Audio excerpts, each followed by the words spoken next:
Hey, good morning, everybody. My God, we made it. We did it. Guys, let's land this plane. Yeah, let's land this plane by not running it into another plane. Or that. Okay. Or flipping this plane over. Or that. No, we got this. It's Friday. Uh-huh. Mardi Gras tomorrow. Yes. You know, I think people were upset with me from earlier this week. I said it was going to be like 60 degrees tomorrow. Uh-huh. I was not looking at the right day. Oh. What? Now I'm going to be mad. Well, I think tomorrow is supposed to be, I think, when the parade starts in the 40s. Uh-huh. Which is, it's not That's bad. perfect. Like today's going to be 60s. 69 70. is the high. Yeah. Tomorrow? Oh, today, like Today. 69. Yeah. 69. 69. Yeah, baby. Sexy. And then tomorrow, high of 40, low of 21. Cloudy. Okay, give me the parade start time temperature. Go. Parade start time temperature. And that thing gets going, what, around 9:30, 10, 11? 11, 9, 9:30, So we have to get down there. You have to be down there at 7 a.m. Yeah, I think it starts at. What time are you getting down there? Oh, I'm going to be down there tomorrow. I just don't want to get a bad spot, so Yeah. Why don't you go today? That's a Yeah, good get idea. it. I would honestly. say set it up today. Yeah, Get yourself a good spot today. I will. I just hope they don't put a tent up in front of me. All right, you guys. Tomorrow. What time do you think that people get? Like 9 a.m. People get down there to get in their spot. Earlier than that too. Because what time? I think the parade is at noon, or is it 10? When does the grand parade begin? All right, here we go. Let's see here. Looking at the Let's see here. old stlmardigras.org. Uh-huh. It's the info center. Okay. All right. What time? Mardi Gras pro tips. No. We need to know when it steps on. Do arrive early. Okay. Don't bring any of these items. No bottles, no cans, no backpacks, no coolers. Darn it! No drugs, Scott. I found the time. For public safety reasons, these items are not allowed in the Soulard Festival Zone. If you do somehow manage to have these items in the Festival Zone, you will be asked to dispose of them immediately. Oh man! These restrictions are necessary to maintain a safe environment in which we can all have fun. What time does it step off? Oh, do not urinate on streets, sidewalks, houses, cars, trees, flowers, or friends. Wait, they have that rule this year? What it actually says, do not urinate on streets, sidewalks, houses, cars, trees, flowers, or friends. What if my friend got stung by a jellyfish? Yeah, what about that? They didn't think about that, did they? At Mardi Gras, Yes. which is common. The great Mississippi jellyfish, as we all know, There comes are out. thousands of portable restrooms located throughout the festival zone. The police will ticket you for not using them. If you can't find one, try opening your eyes. Mm-hmm. Please find a restroom. Do respect the neighborhood. Okay. Do respect the neighborhood. All right, let's see here. I got the time if you want. The parade. Okay. It starts at 11. My Starts God. at 11. Okay, so here we go. I was getting there. Yeah. 11 o'clock, it's going to be 37 degrees and Okay. sunny. So that's prepare for that. perfect. And, It'll be cold. so that'll be essentially the vibe for the whole time you're there. 37 at parade start time at 11, and then 40 will be the high. By the time you get home at 5 p.m., it's 39 degrees. It's the Bud Light Grand Parade. The event is the crown jewel of the Soulard Mardi Gras season and is the biggest parade outside of the Big Easy. The crews get rolling near Busch Stadium, but the real fun starts at Choteau, where the crowds begin lining the streets. From there, the parade winds through downtown South and Soulard, all the way to the iconic Anheuser-Busch Brewery, home to where your beer was born. So, yeah, all right. So it's not going to be terrible tomorrow. And I got my FBI jacket all dry cleaned. The female Federal- body inspector. I thought it's federal breast inspector. That is so fun. Yeah. I don't know when the last Mardi Gras I went to was. I brought Liv to her first Mardi Gras. So that was a couple of years ago. Remember that? She had a Yes. great time. Yeah, because it was Did you have a famous Viking guy helmet playing. on that year? Mod's son Yes, played our Mod's- tent. Yeah. He was dating Avril Lavigne at the time. Yeah, and he was super nice. Super nice guy. Moon's band played. Yeah. Mod's son played. We had this big giant tent outside of DB's. That was fun. Liv, she she had the most fun. That's great. Liv had the most fun because I remember our buddy Ryan Yep. drove us down there. Ryan was always the guy to volunteer. Yeah. He had a nice drive us truck. down. And picked Liv up, picked me up.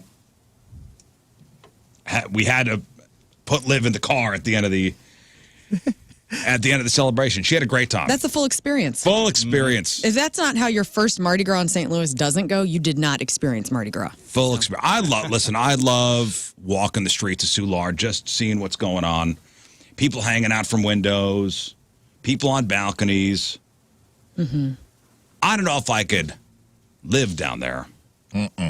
My friend Kelly does, and she just takes off work and she just sits in her house. She's a sober person, and she's just like, I am people watching. She loves it. She just sits on her stoop in the heart of Soulard and just takes it in. That would be fun. If you buy a house down there, you know, or you live down there, you know this is what's going to happen. So don't be surprised.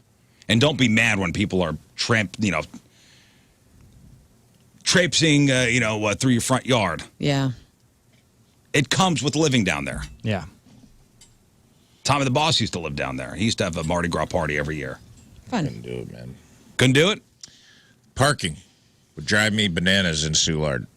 It's because weekend, I wouldn't want to come home on the weekend, and you got to park 6 blocks from your house. Like, if you don't have a garage, if you don't have a driveway or garage, Lord only knows where you're going to have to park your car down there. I could live with the Mardi Gras celebration. That's It's why a I parking could do it. situation. It's the parking, dude. Sure. Kills you.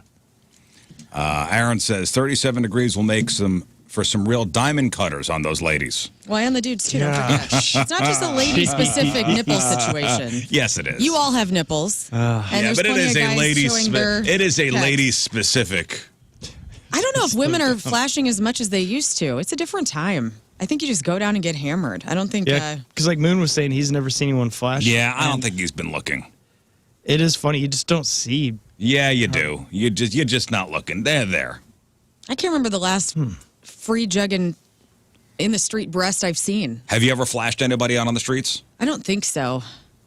I say that not knowing because I don't I've been think hammered so. at Mardi Gras a couple times. Yeah, I don't know. You would know. I don't. In my head, no, I didn't then. Like at Andy's a ball If I win or don't something? remember it, it didn't happen. That's right. I talked to my wife. I'm like, ever flash anybody? And she goes, yeah, my bachelorette party. I go, oh, okay. Okay. Fun. Did you have a good time? She's like, yeah, I had a great time.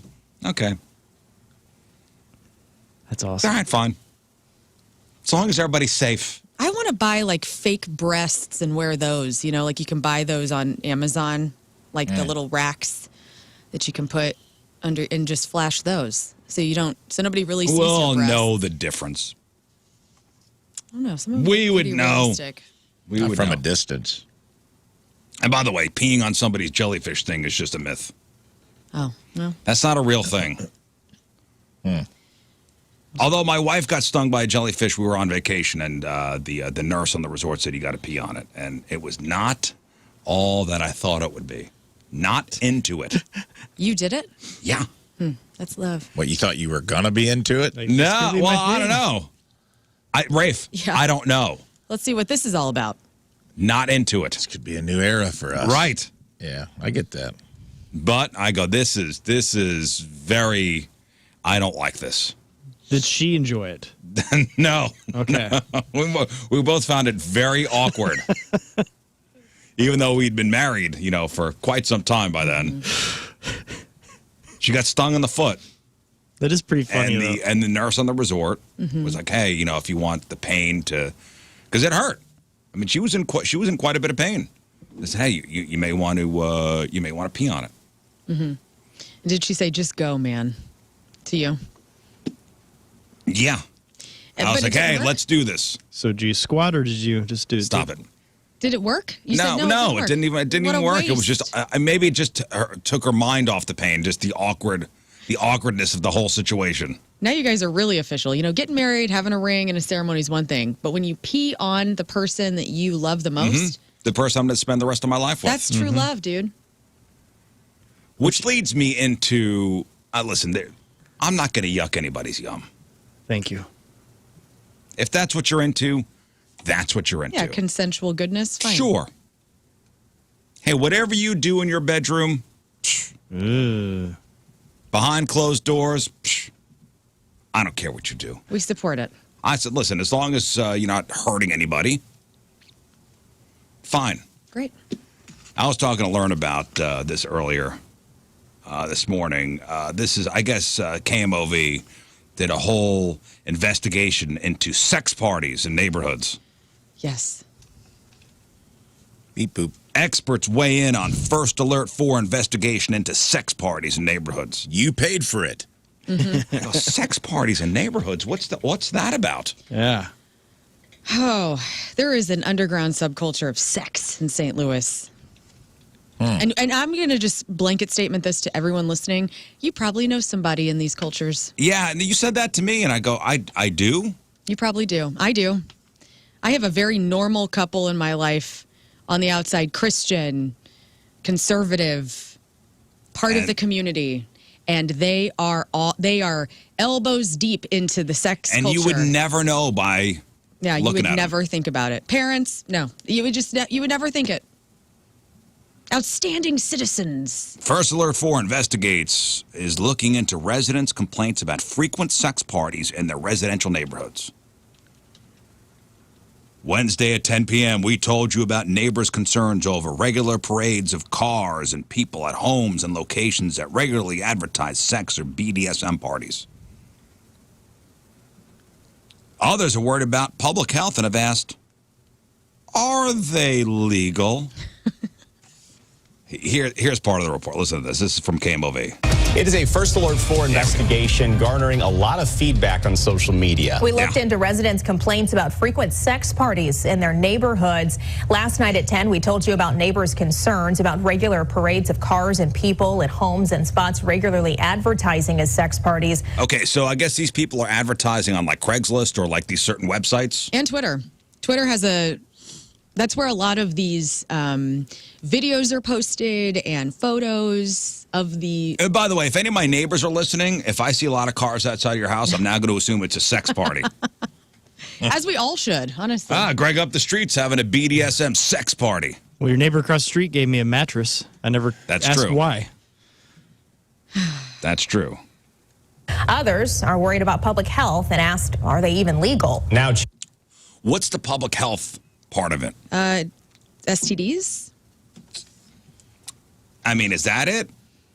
A noise violation? Is that There's so no? much Seriously, moaning? what's the public health aspect of it? Yeah, I don't know. I mean, you're just having you're having group sex. It's a way to be a square Jeez. and justify it. I'm not a square. It's a public health issue. For who? For who? For the people not getting laid. Are these people who are concerned about the public health aspect of it? Are they genuinely concerned about the people who are engaging in these activities? No. Or is it a think of the children? But if there are no kids there, Right. Are these huge parties with tons of cars? I don't- Maybe there's- EMS can't get through the streets or it something? may, I mean, probably. I don't know. They're showing like B-roll of B-roll. Sorry. All that B-roll. humping's going to give me a heart attack.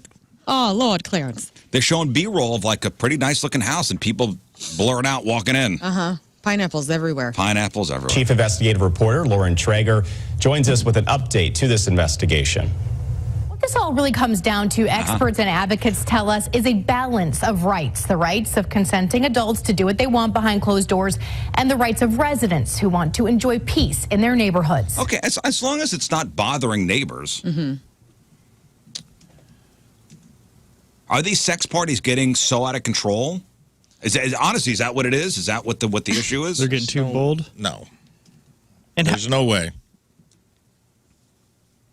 There's no way the sex party in your neighborhood's bigger than the Super Bowl party of your neighbor. You know what I Right. mean? Like, it's not like 100 people are piling into a 3-bedroom split level and sex is spilling out onto the streets. I don't believe that. It's probably like 4 cars. Well, and do people even know what's going on? Because I'm telling you, I was very taken aback when my couple friend, they told me about this. I was like, okay. And, and more power to it. This is what they're it's consensual. They're loving it. No problems. I'm supportive. I'm like, whatever. It is a little jarring to hear at first because you go, oh my God, out of everyone in my life, Right. this is the last couple I would have thought. I mean, let's say, you're parked out, you look out your window and parked outside your house, as a car pulls up and 3 people in GIMP outfits get out. Right. It's Wednesday. Yeah. Like 3 people in GIMP outfits get out. And, they're not doing anything. First of all, there's never 3 gimps in a throuple. No, there's not. 2 at max. There's 2 at one. best. Listen, there's Usually 1. It's a 4 people road there. There's the master, and then there's the 3 gimps, okay? They're all on leashes, Rafe. All I think is Pulp Fiction when we say fine. GIMP. They're all on leashes. Is it a minivan or be. what are they in? It's a dark van with What's the windows. difference between that and... It says Gimpmobile on the side. Yeah, that's its license plate. What's the difference between that and, your neighbor Tony next door having a graduation party? I guess nothing. Still same amount of cars parked out front. People can Right. get it Just on at ju- those parties just- too. Just dressed differently. Yeah. These Fancy. people are, What do you mean by these people? these people are, part of the local community. They're your neighbors, they're your friends, they're your coworkers. Susan, Not my neighbors. dude, maybe. I'm just saying, don't rule yourself out here. Neighbors, they're your friends, they're your coworkers. Susan Wright is the spokesperson for the National Coalition for Sexual Freedom. She says sex party businesses and nonprofits can operate legitimately and correctly. NCSF does a lot of education Okay. for people who want to try to set up some of these groups so that we make sure that they don't have an adverse impact on the communities. And they say those spaces should not be operating in residential neighborhoods. Get But outta that's here, but man. that's if it is a paid thing. Right. This is all bullcrap, man. The same neighborhood, this is the same neighborhood where someone's sleeping with someone else's wife, secretly having it. You know what I mean? Like, we want to go back to the old way where we weren't open and honest about it. And Dan was sleeping with the neighbor lady, and it was a nice, quiet affair that we all knew about. Now, is Right. she talking about these clubs that are paid? Like it's like a paid party to get into? Oh, so you're like a member? Because she and this is an advocate. It Right. seems. She said they should not be operating in residential neighborhoods. I mean, where do you want them to be? They're also in hotels. It's not just residential neighborhoods. Well, But I Listen, guess if it's a business, then yeah, that makes sense. Education for people who want to try to set up some of these groups so that we make sure that they don't have an adverse impact on the communities. And they say those spaces should not be operating in residential neighborhoods. It is a balance because we have to live together as citizens within the same city.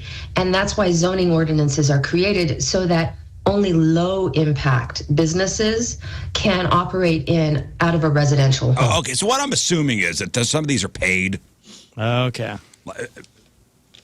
right? Sounds Yeah. like it. Or it's like an OnlyFans thing. Like there's a lot of that going on too, where these parties will live stream or they will record and then they will have their own sub channels. Well, I think Ron putting up the sign that says "sex party here," Yeah. with a big arrow that's lit up.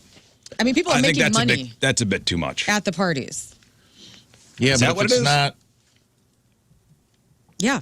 I mean, people work from home too. You know, it's like if it's an OnlyFans thing and you're streaming and you're making money online, or you're charging $20 a head at the door. Those are different things to Yeah. me. Okay, If it's like me and you could just pull up and be like, "Hey, can we come to this sex party?" And they're like, "Get in here, you wildcats! $100 a piece." Then it's a different business you're operating. Reading a little more into this, I could see where some people would have a problem with it. Sure. Yeah. And here's why. If you are if Learn goes on to whatever website and you and Tim want to advertise an open house sex party and you have hundreds, because they're saying hundreds of people RSVP to these things. right. Hundreds. And now you got random people coming into what would be a quiet neighborhood because you have advertised your house as the location for a sex party. Yeah, but it's just like if I throw a big rager at my house, what's the difference? Yeah, Like, we- that has no sex. I always throw big abstinence parties and no one's Boring. So this is hundreds of people showing up.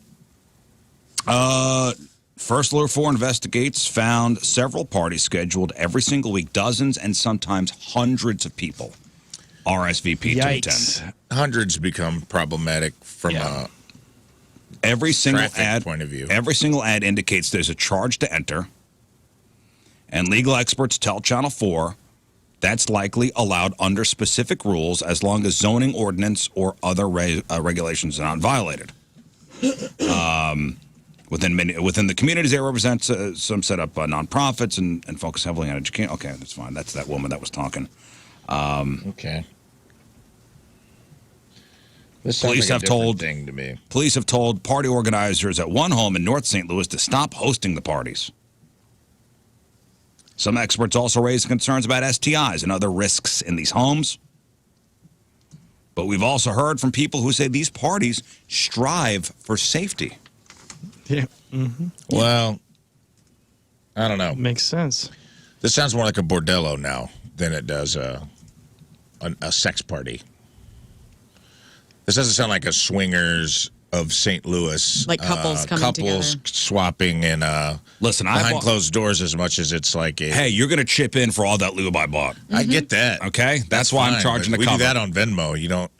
You don't advertise on Craigslist. You know what I mean? Like if you're charging by the head, and this isn't, and there's no, the only thing needed to get in is money, then we're running a cat house.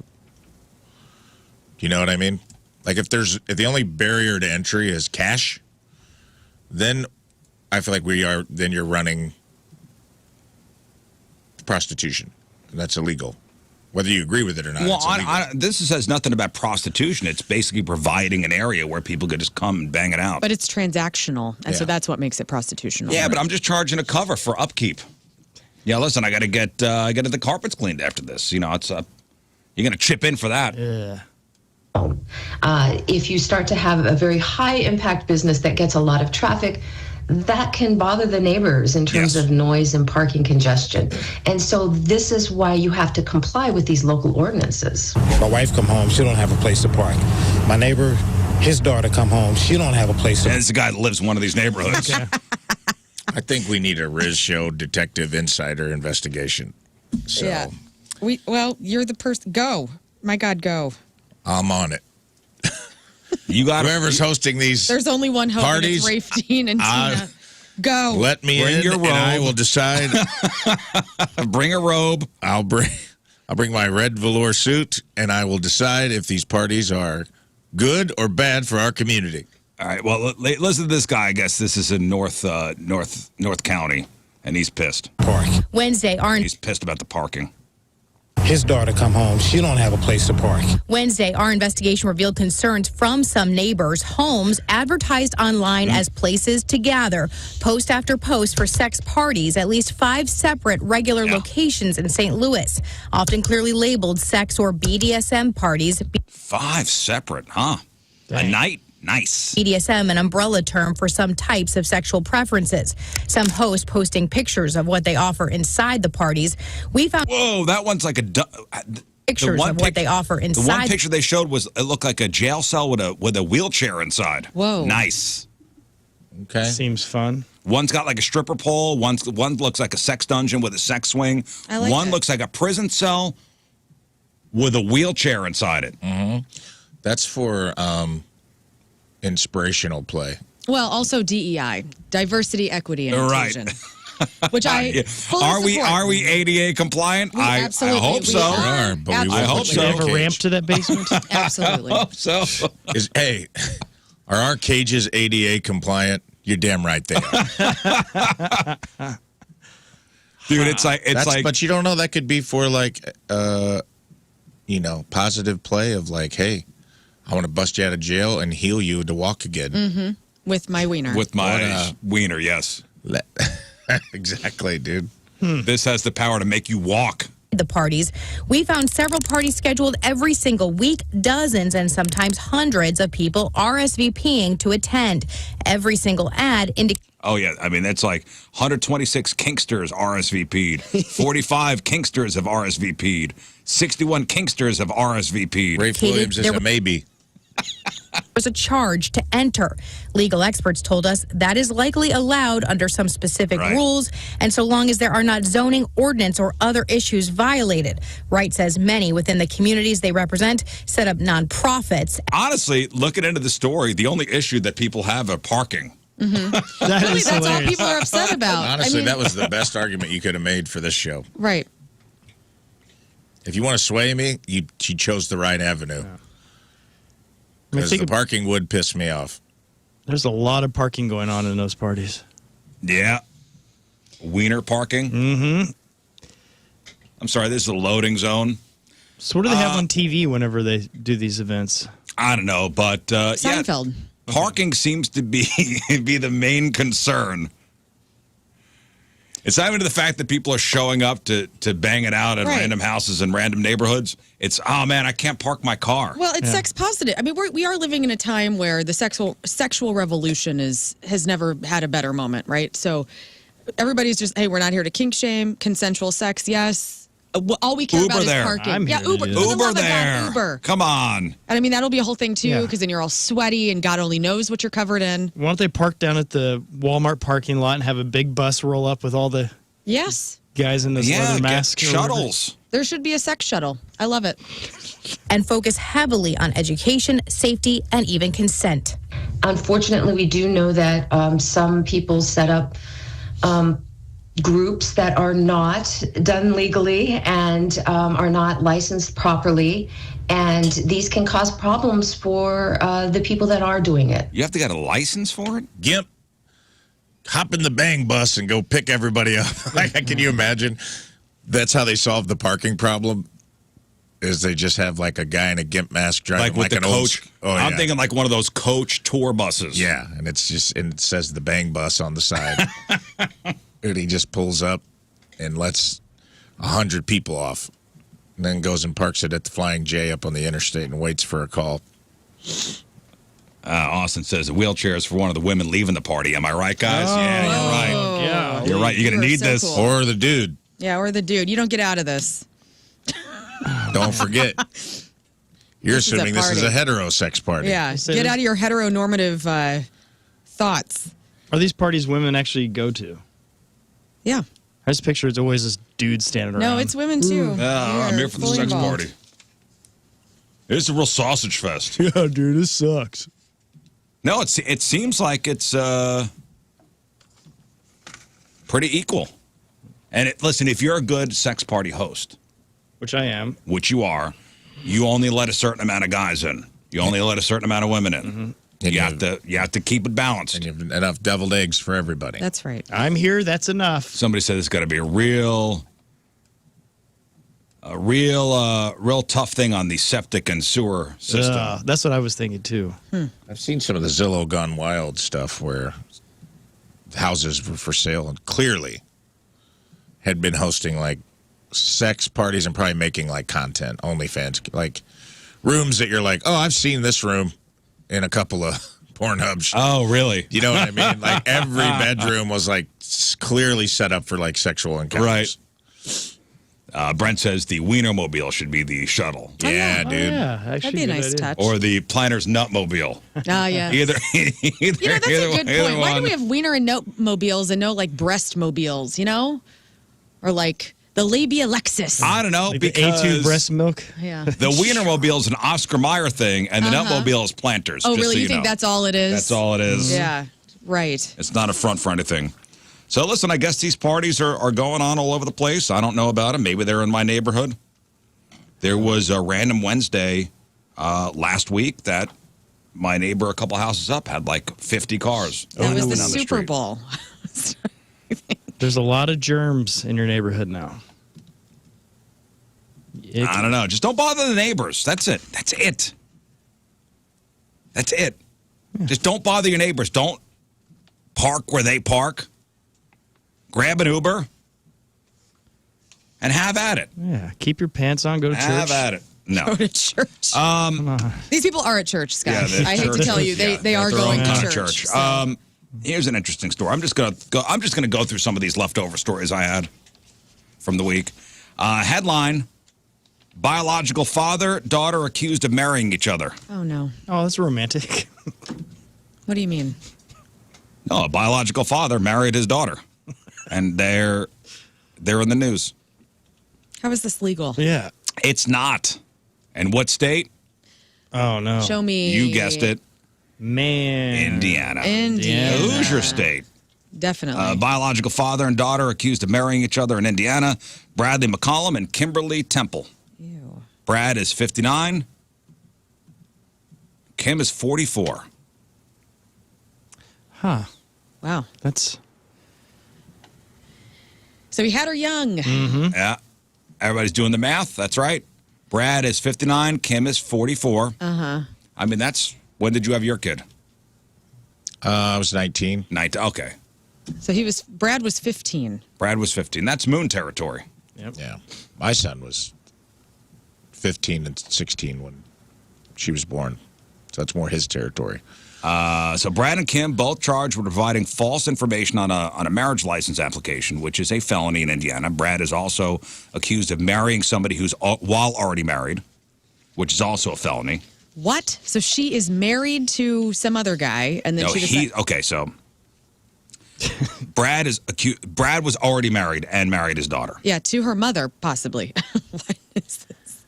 Kim was in the middle of a divorce when she and her alleged biological father got married in July. Okay. Are they doing this for, like, a non-sexual reason or something? Like, maybe... You know what's funny? It says it way down at the bottom what there's a possibility of. So this is in Evansville. Oh, Evansville. That's Evansville police say there are several inaccuracies on their marriage license application, including Brad claiming he is not a convicted lifetime sex or violent offender, but he was convicted on federal child porn charges. Surprise, surprise. Both indicated they were not married to their co-applicant, and Brad gave the wrong address. Brad's sister, which would be Kim's aunt, spoke with investigators and provided alleged documentation that provided information from a DNA service showing that she shares 28.39% of her DNA with Kimberly. The evidence also included a report that shows the probability of Bradley being Kim's biological father as greater than 99.999999999%. Golly, man. What are you doing? I'm so grossed out. Brad's sister told police she thinks the primary purpose of the marriage was so Kim would get Brad's monthly $350 Veterans Affairs benefits. Hey, worth it.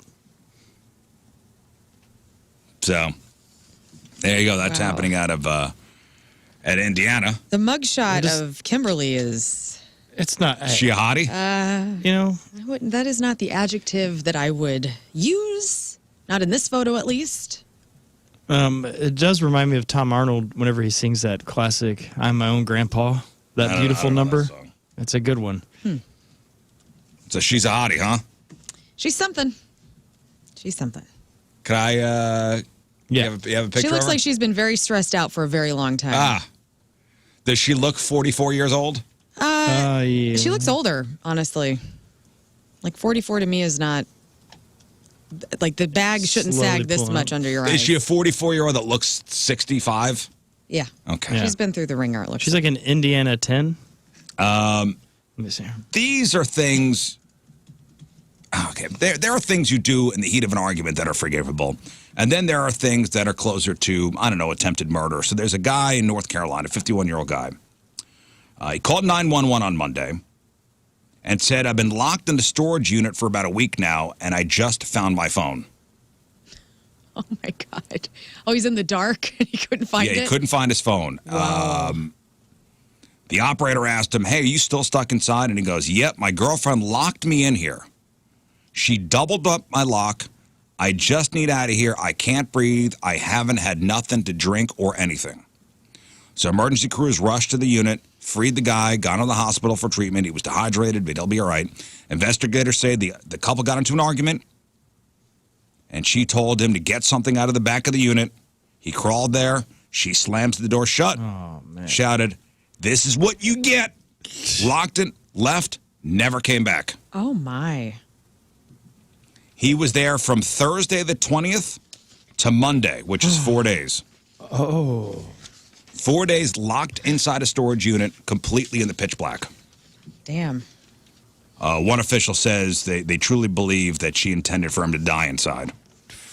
The unit is described as a, quote, hoarder's paradise. It was stuffed so full that things started falling out when the police opened it. So it makes sense the guy couldn't find his cell phone. Mm-hmm. He spent days trying to find it in the darkness. That sucks. Like complete pitch black. That's traumatizing. Because you just don't know, like, what are you going to do? You know, you're like, okay, I'm just in this dark, feeling around. There's probably mice poop in there, you know. The girlfriend, 52-year-old Robin Deaton, arrested, charged with attempted murder and kidnapping. The guy has since tried to change his story, claiming that she accidentally shut him inside and didn't know that he was in there. But it sounds like the cops aren't buying it. I believe he's the victim of domestic violence. Here is the 911 call the guy made. And a lieutenant with the local police department talking about it. 911, where's your emergency? I've been locked in the storage unit for about a week now, and I just now found my phone. A girlfriend has outstanding warrants for attempted murder and for kidnapping. No food, no water, elements. You know, like I said, if we had been in the heat of the summer or the super cold of the winter, this would be a whole different story. Golly. Poor thing. I feel bad for him. And what about the battery life on that phone? Yeah, way to go, that phone. Yeah, Way to go, that phone. I want to know what that is. Yeah, what model It's got to of- be a flip. It's got to be a flip phone or an iPhone. I got news of another giant company that may be filing for bankruptcy.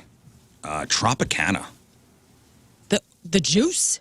It's been a long road for Tropicana and its iconic orange juice. The company has been, I guess, in business since 1947, and according to new reports, they are facing major financial troubles. Oh, no. So much so that the burden of their financial issues will be taken out on you, the consumer. Tropicana admits they may have to raise prices to try to cover for their lack of profits.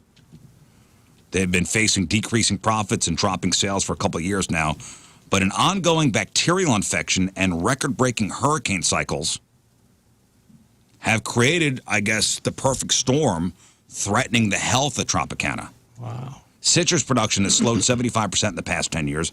Part of the issue is weather, and the other part is an ongoing bacterial infection. Swinger This parties. thing's called Wang Long Bing. Wang Long Bing. This particular bacterial infection basically makes oranges grow green. So they not only look unappealing, but they have a bitter taste, which is not good for orange juice making. All this, plus the fact that the demand for orange juice has declined, is why you're seeing orange juice prices going up. And between this and the rising egg prices because of the bird flu, this is an attack on breakfast. It is an attack 100%. on breakfast. This is terrorism on breakfast. And, I guess I contributed to this because I'll be honest. I have not been buying the juice for a while. And I just started buying it again about a couple of weeks ago. And I said, Orange juice? Yeah, I was like, I haven't had orange juice in a long time. So, what are we drinking instead? Are we just so coffee addicted that nobody's drinking the juice? We're coffee in it. Maybe we're making our own juice at home. I don't know. We don't like the sugars that are in a lot of the added sugars they dump in those. Where do we all stand on pulp? I'm a love non-pulp it. guy. Me Hate too. pulp. Me too. Hate pulp. Give me pulp so I know it's real. Okay. Yeah. I'm out. No pulp for you? Nope. No, if I I don't didn't like have it, floaties. it's fake. I don't like floaters in my drinks. Of any kind. I don't either. I It's do. a weird texture thing. However, when I go to Mexico and you have like the great buffet at the all-inclusive, Yeah. I'm down with the pulp there for some reason. I don't know what it is.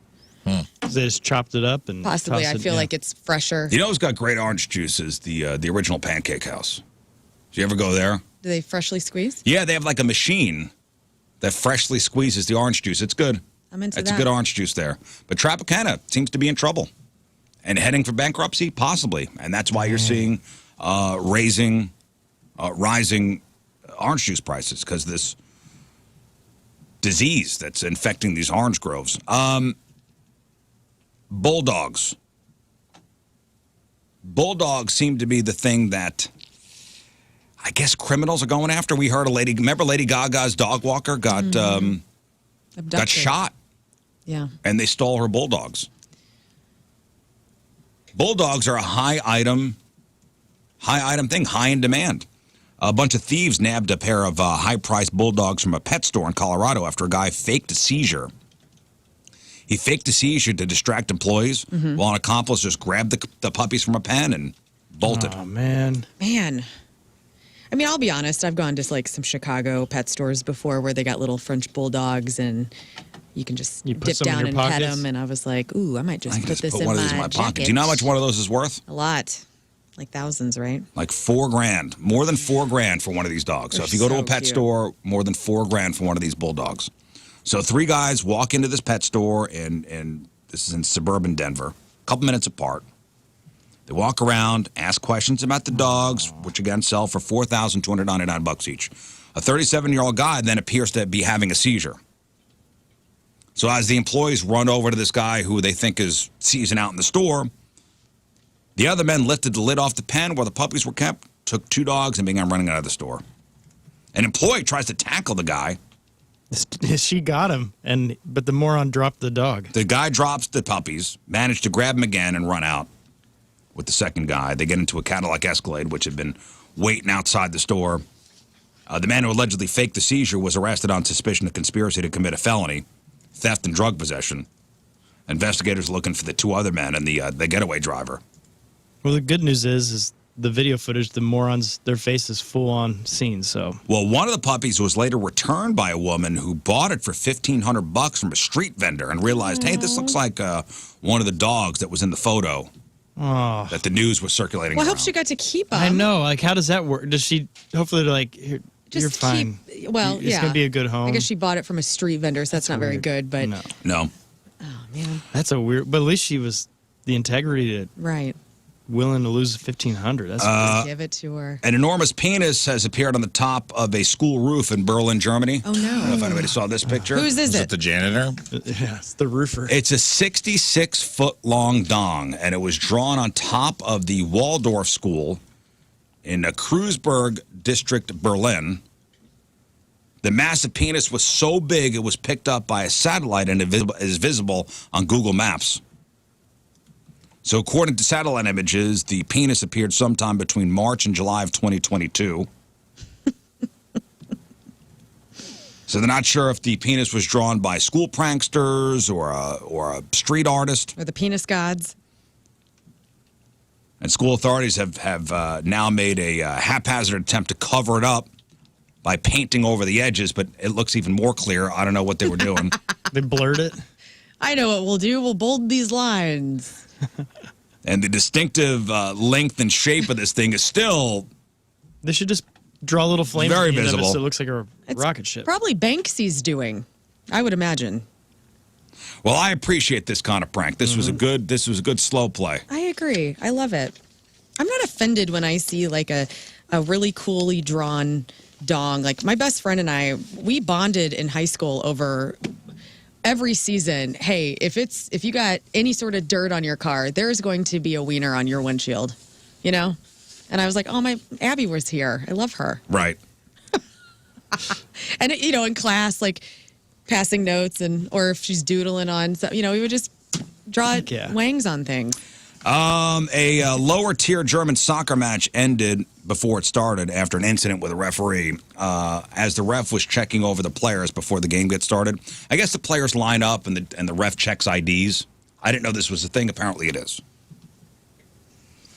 A kid of one of the players ran up to the ref and bit him right on the testicle. Buckled over, presumably in quite a lot of pain. He had no choice but to call off the game. And the 2 clubs will now have their match rescheduled for later in the season.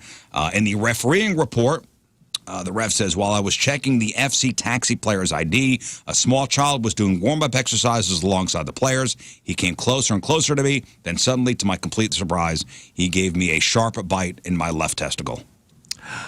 Ooh. I did not start the game because of the pain. It was the child of one of the FC Taxi players who was to blame. So, soccer match called off due to testicle bite. Wow. Is anybody here concerned about robo-taxis? Like, has anybody gotten in one yet? No. No. John Hewlett is kind of snowbirding in Arizona, and they have them out there. And he posted a video months ago of him in the back seat of. Oh, so he got in one, huh? He did, yeah. And he's a very paranoid person. He is a very paranoid person, and I thought if he's comfortable, then we all should be.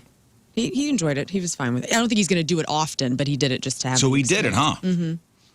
Automakers have been throwing, a lot of these different, electric vehicles and hybrids and plug-in hybrids, extended range EVs, and there's a lot of stuff. We're being bombarded with a lot of stuff. And now you got these robo-taxis. And most of us just want a reliable and safe way to get around. That's it. That's what it comes down to. Yeah. A reliable, and when it comes down to the whole thing, just get me to where I want to go safely. And that's proven by the latest study from AAA. The study shows that trust in self-driving cars has slightly improved. So do you trust a self-driving car? Do you trust a self-driving car? My initial response is no, but I feel like that's just me leaning into fear. So I want to say yes. I would do it if I could. I don't know where they are. Like, do we have them here? I'm sure we do. I would love to try it. I'll be honest with you, I'm not sure.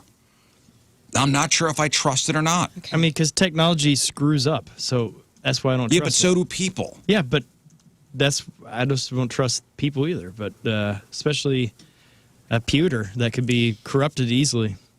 So self-driving cars are not widely available to the public. Missouri has laws that allow them to operate on public roads, though. So we could have them. I don't know if we have them yet here in Well, so the study shows that trust in self-driving cars has slightly improved from 13% to 9% last year. However, 61% of people remain afraid of autonomous cars and 26% unsure, which is kind of where I land. I'm not really sure. Same, yeah. I mean, I think if I was in an area like New York City or something where you don't have the open roads, everything's kind of already that's easy to get in one there. But for some reason, I hear with the open roads, it doesn't seem. The numbers there don't really tell the entire story. So 61% of drivers are afraid of autonomous cars, 26% not sure, 13% trust them. But are we really enthusiastic about it? Like, can you not wait for self-driving cars? It's just lame. Like, driving is so fun, and it's such an incredible thing we get to do. It's just a bummer that they want to take it from us. No, I mean, listen, not going to take it away from us. But are you excited? Are you excited at the prospect of there being autonomous cars? I'm not. I mean, I'm so analog, though, dude. Like, I don't like the AI about anything. I really don't. I think that it's just draining our brains and our souls. Yeah. And this is another thing. You're taking away a job from a person that can pick you up. If you want to be driven around, there's a job for that. But see, you're jumping to a big conclusion of if there's autonomous cars, we're not going to be able to drive anymore. Why do we need autonomous cars? Well, so you're not excited about it. I guess I'm not. No. That's the question. I'm interested in trying it once just to have the experience, but I'm not going to seek out, I need an autonomous car. To be honest with you, I would rather just call an Uber, to me. Yeah. Because that at least you can, hey, I got some questions about where I'm at. If I'm in New Orleans or whatever and I'm looking for something or want to talk to somebody about being there, you can't talk to an autonomous car. I don't know. That's kind of the goal, I think, with this is to have a few companies like Ford, Tesla, and all them. They'll have cars where you don't get to own them. You do the app thing, you have it, and it rolls up in front of your house, and it costs like probably $600 a month if you want a nice car, $400 for the cheap one, and you're gonna end up spending more on a fake. I don't know. It'd be cheaper to own a car. It's just one of those things where I feel like we're sidestepping other technologies that should have come before. Yeah. Like, I want a hoverboard. Where are our freaking hoverboards, dude? Well, they've been putting those off, and I don't know why. I know. And this is another part of the study is, so only 13% of people are really hyped up about can't wait for, autonomous cars to get out there. Mm-hmm. Where most people are like, hey, automakers, we would rather you prioritize making the cars we're driving now as humans safer. Exactly. Yeah, that's what I mean. They're sidestepping technology to give us something that we really don't want. This is going to be the Google Glass of technology in 10 years. People are going to go, oh, man, self-driving cars to pick you up, Which stupid. However, I will say this. If I owned one, that's another thing. Like if I had the option to drive, and then if I get too hammered drunk and I need to be driven home, the self-driving cars would be very helpful in that situation. Listen, I think that it has its benefits, for sure. But as a service, I don't think it's necessary as a service. Like owning one, yes. Cool. That's just an added technology and safety feature let's say, a couple weeks ago, remember my car got a flat tire, I had to call an Uber. It was, 3:30 in the morning, 3 o'clock in the morning, and there was none. The closest Uber was 35 minutes away. Right. If there's a fleet of autonomous cars out there that don't have to take breaks to sleep, and there was one closer, could have helped me out. Yeah, but you could have called one of us. We're up. We would have been up soon. You didn't have to call an Uber. You could have called any of us. Well, to come get that's you. ridiculous. No, it's not. That's what we're here for. Yeah, and the other thing is, why are you shaking your head? Call me, dude. You could call me. Call an Uber. I would have woke up. I would go pick you up. But I mean, yeah, if they made cars like they do NASCAR, where you can flip around and you're okay, you walk out of it. I want a car. We should work on that. In the water, it becomes a boat. It can fly a little bit. If I An need to amphibious eject car? out of my What do you need seat. that for? I don't know.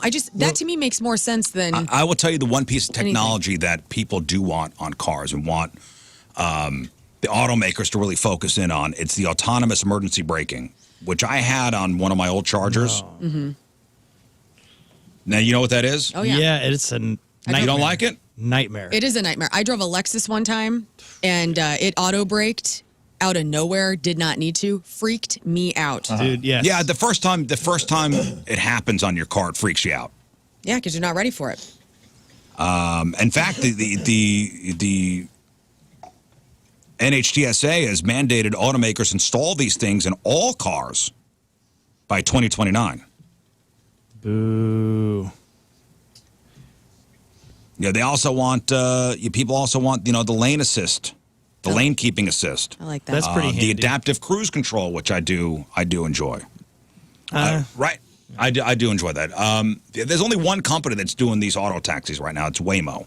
Waymo's the only company that's really, and that's must have been the car that John got into. Yeah. Where's Waymo based out of? Waymo operates the only large-scale robo-taxi service in the U.S. GM, General Motors, was doing it, but they discontinued it last year. Waymo is in Phoenix, San Francisco, and L.A. Right. So since GM discontinued, they called it the Cruise robo-taxi. They discontinued that division last year. Waymo scaled up its robo-taxi service over the years to multiple U.S. cities. But that, too, hasn't come without, crashes or investigations.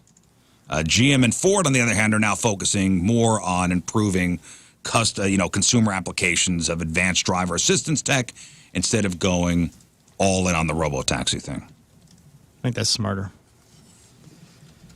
So I don't know. I'm kind of indifferent about it. I would try it out if I was in one of these cities that operated the Waymo robo-taxi service. I would be, as long as I'm not going too fast. Yeah. Like San Fran works, New York works, but Phoenix is pretty open. I think if I'm going too fast, if I'm going too fast on a highway and I don't have any control, that's the only thing that would kind of bug me out. Yeah. Then I would look over in the driver's seat and nobody's doing anything. There's nobody. Like, do you sit up front? Do you sit in the back? I don't know. Wherever you want. I like to lay in the trunk myself. You could do that if you want. All right. One final thing before we move on. All right. Today is the 28th of February, the last day of February. And here's what we have to look forward to in the month of March. Daylight saving time starts next Sunday, March 9th. You'll lose an hour of sleep that night, but it won't get dark so early anymore. Then March 20th is the first day of spring. It's almost March Madness time. Selection Sunday is March 16th. Then the men get started on the 18th. The women's tournament starts up the next day. The new Major League Baseball season also starts in a couple weeks. The Cubs and Dodgers play the first series in Japan on March 18th, opening day for everybody else. And I believe we have opening day here in St. Louis, right? Oh, I didn't know that. I don't know. I'm asking the baseball expert to my left. See. Cardinals opening day, March 27th. And they play here in St. Louis? Opening day at Busch Stadium, yes. Okay. Minnesota Twins. So, yes. Ooh, that'd be good. Thursday. They usually do the Thursday game, take the Friday off. Is that what they do? Yeah. Thursday, Friday off, and then they really get going Yeah. Saturday and Sunday. Get ready to work. Other stuff on TV. Let's go. We got the Oscars this Sunday. Grey's Anatomy and 911 return on the 6th. American Idol and The Righteous Gemstones back on the 9th. John Mulaney's live Netflix talk show premieres on the 12th. Bill Burr's new stand-up special hits Hulu on the 14th. Seth Rogen's new Apple TV series, The Studio, starts the 26th. Bosch Legacy is back the 27th. And The Simpsons returns for its 37th season on March 30th. Wild. In theaters, Robert Pattinson's sci-fi space thriller, Mickey 17, lands next Friday. That's Steven Soderbergh spy thriller, Black Bag, comes out the 14th. And Disney's new live-action Snow White opens the 21st. And finally, you got the holidays. Ramadan starts tonight. Lent starts next Wednesday. March 8th is International Women's Day. Purim starts the 13th. And the 17th is St. Patrick's Day. There's also a National Cereal Day on the March 7th. National Ranch Dressing Day is on the 10th. Pie Day, March 14th. National Puppy Day, the 23rd. Waffle Day, the 25th. And March 27th is National Viagra Day. Wow. Got a day for that now, huh? We got 2 Riz Show birthdays. Yep. March is a big Riz Show birthday month. Oh, yes. And Riz Show Moon on the wedding 20th. anniversary. Moon. And me a week later, 28th. Moon is when? The 20th. The 20th, first day of spring. Your birthday is the next week. Yes. Your anniversary is when? My birthday. Yeah, same day as her birthday. My anniversary is the 12th. Oh! What a month. My mom's birthday and my dog's birthday. It's all a good month. Let me ask Yeah, you Cat guys. the dog's birthday, too, is in March. Are you kidding I me? have a Oh. month left of my 30s. I think I want to blaze out. Like, what? Blaze what should out I like do? smoke? I mean, maybe. I don't know. Like, what do you do with what did you guys do with the last of your I went 30s? I didn't care. skydiving. I went God, you Rocky hate Mountain birthdays, climbing. dude. Like, I love. It's not that I, My no, it's not that I birthday. hate. As somebody who celebrates a birthday every day and is constantly being told happy birthday That's every true. single day. You're the exception. I went whitewater rafting. Okay, that's a good. See, this is Yeah, good. It's good. That's great. I didn't dread sick. turning. I didn't dread turning 40. I didn't do anything special like the week. This is my last week as a 39-year-old or somebody in my 30s. I didn't. I'm not sad about becoming 40.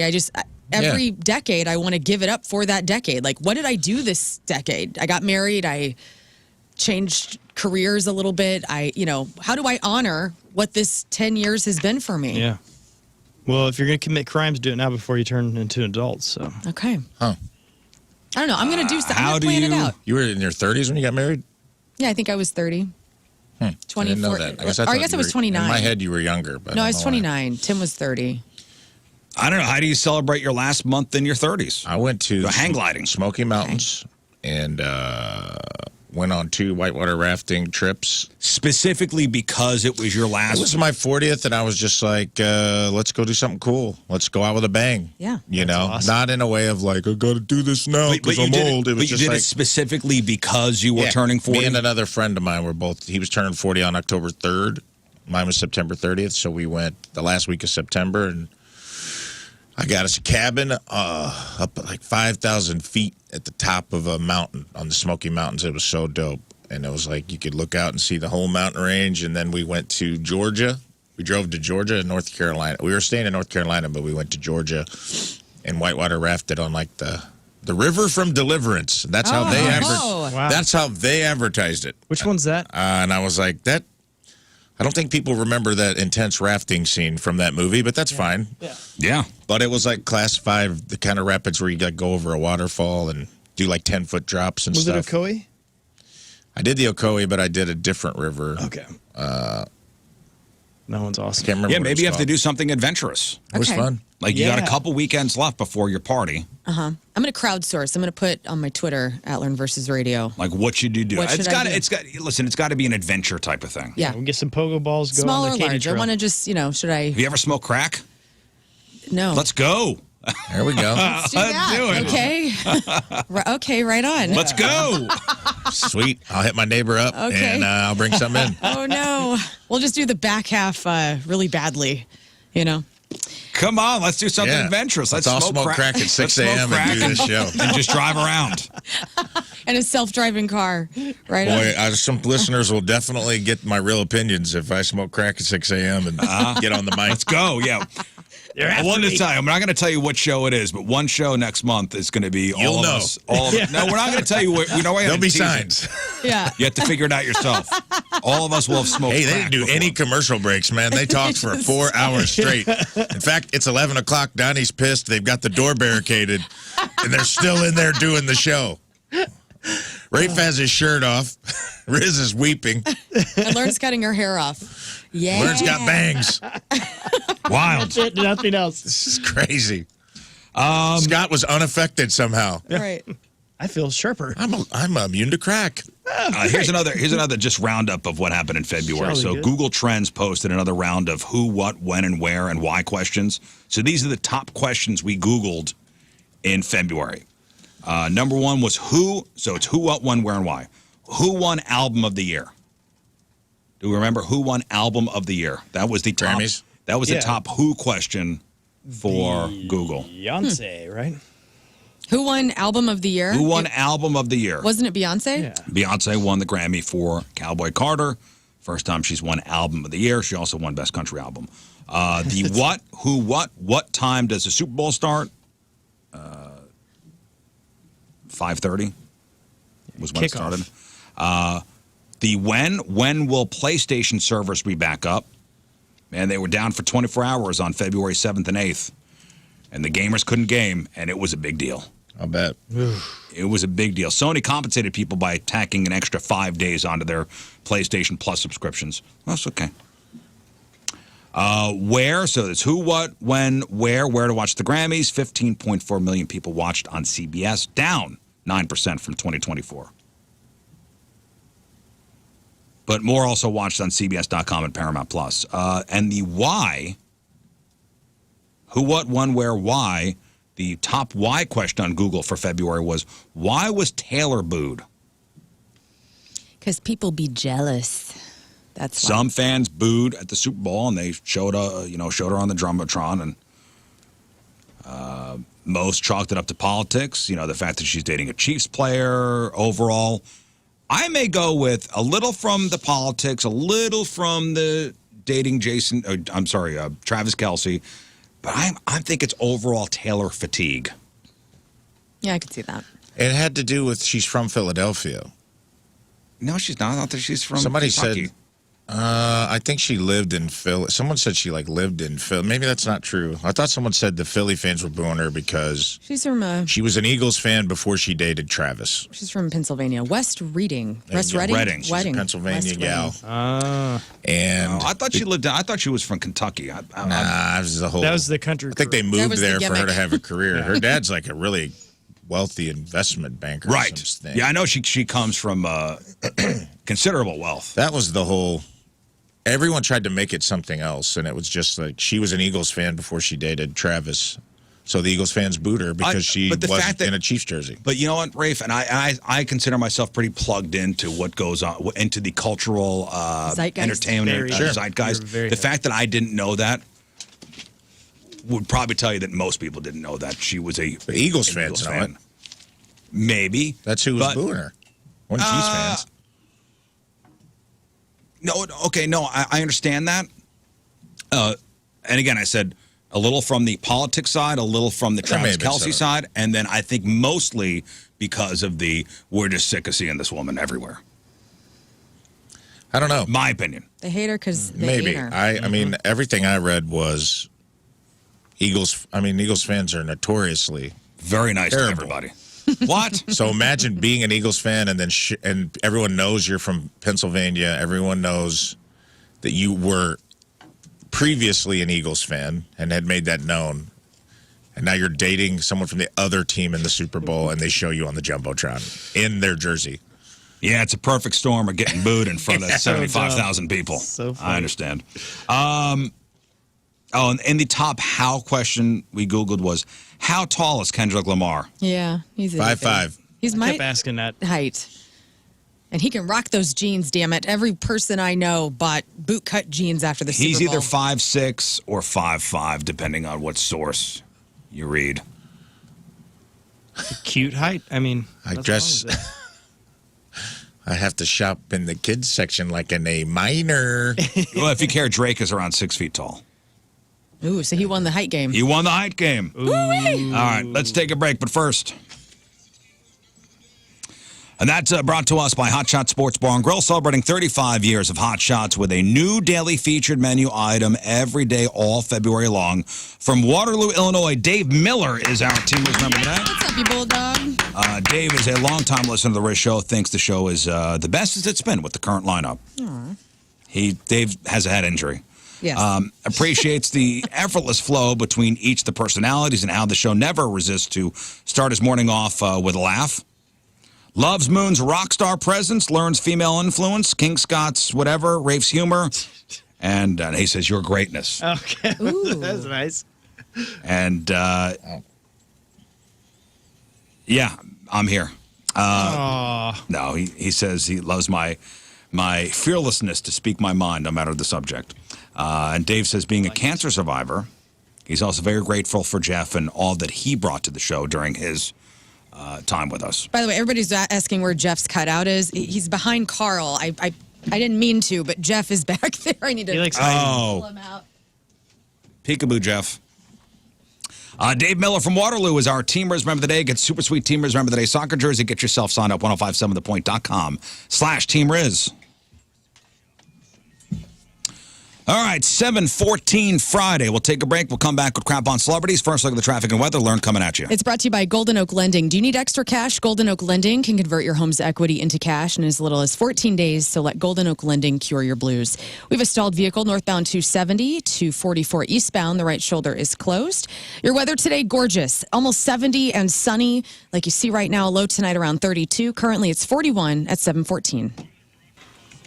All right, Lauren, what do you got for us? How much would you guys pay to own a couple of locks of Kurt Cobain's hair?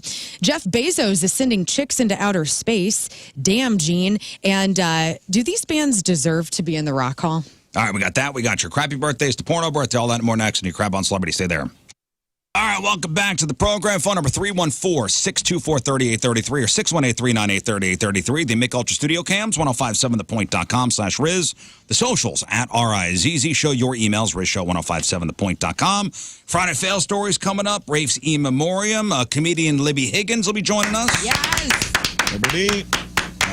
What?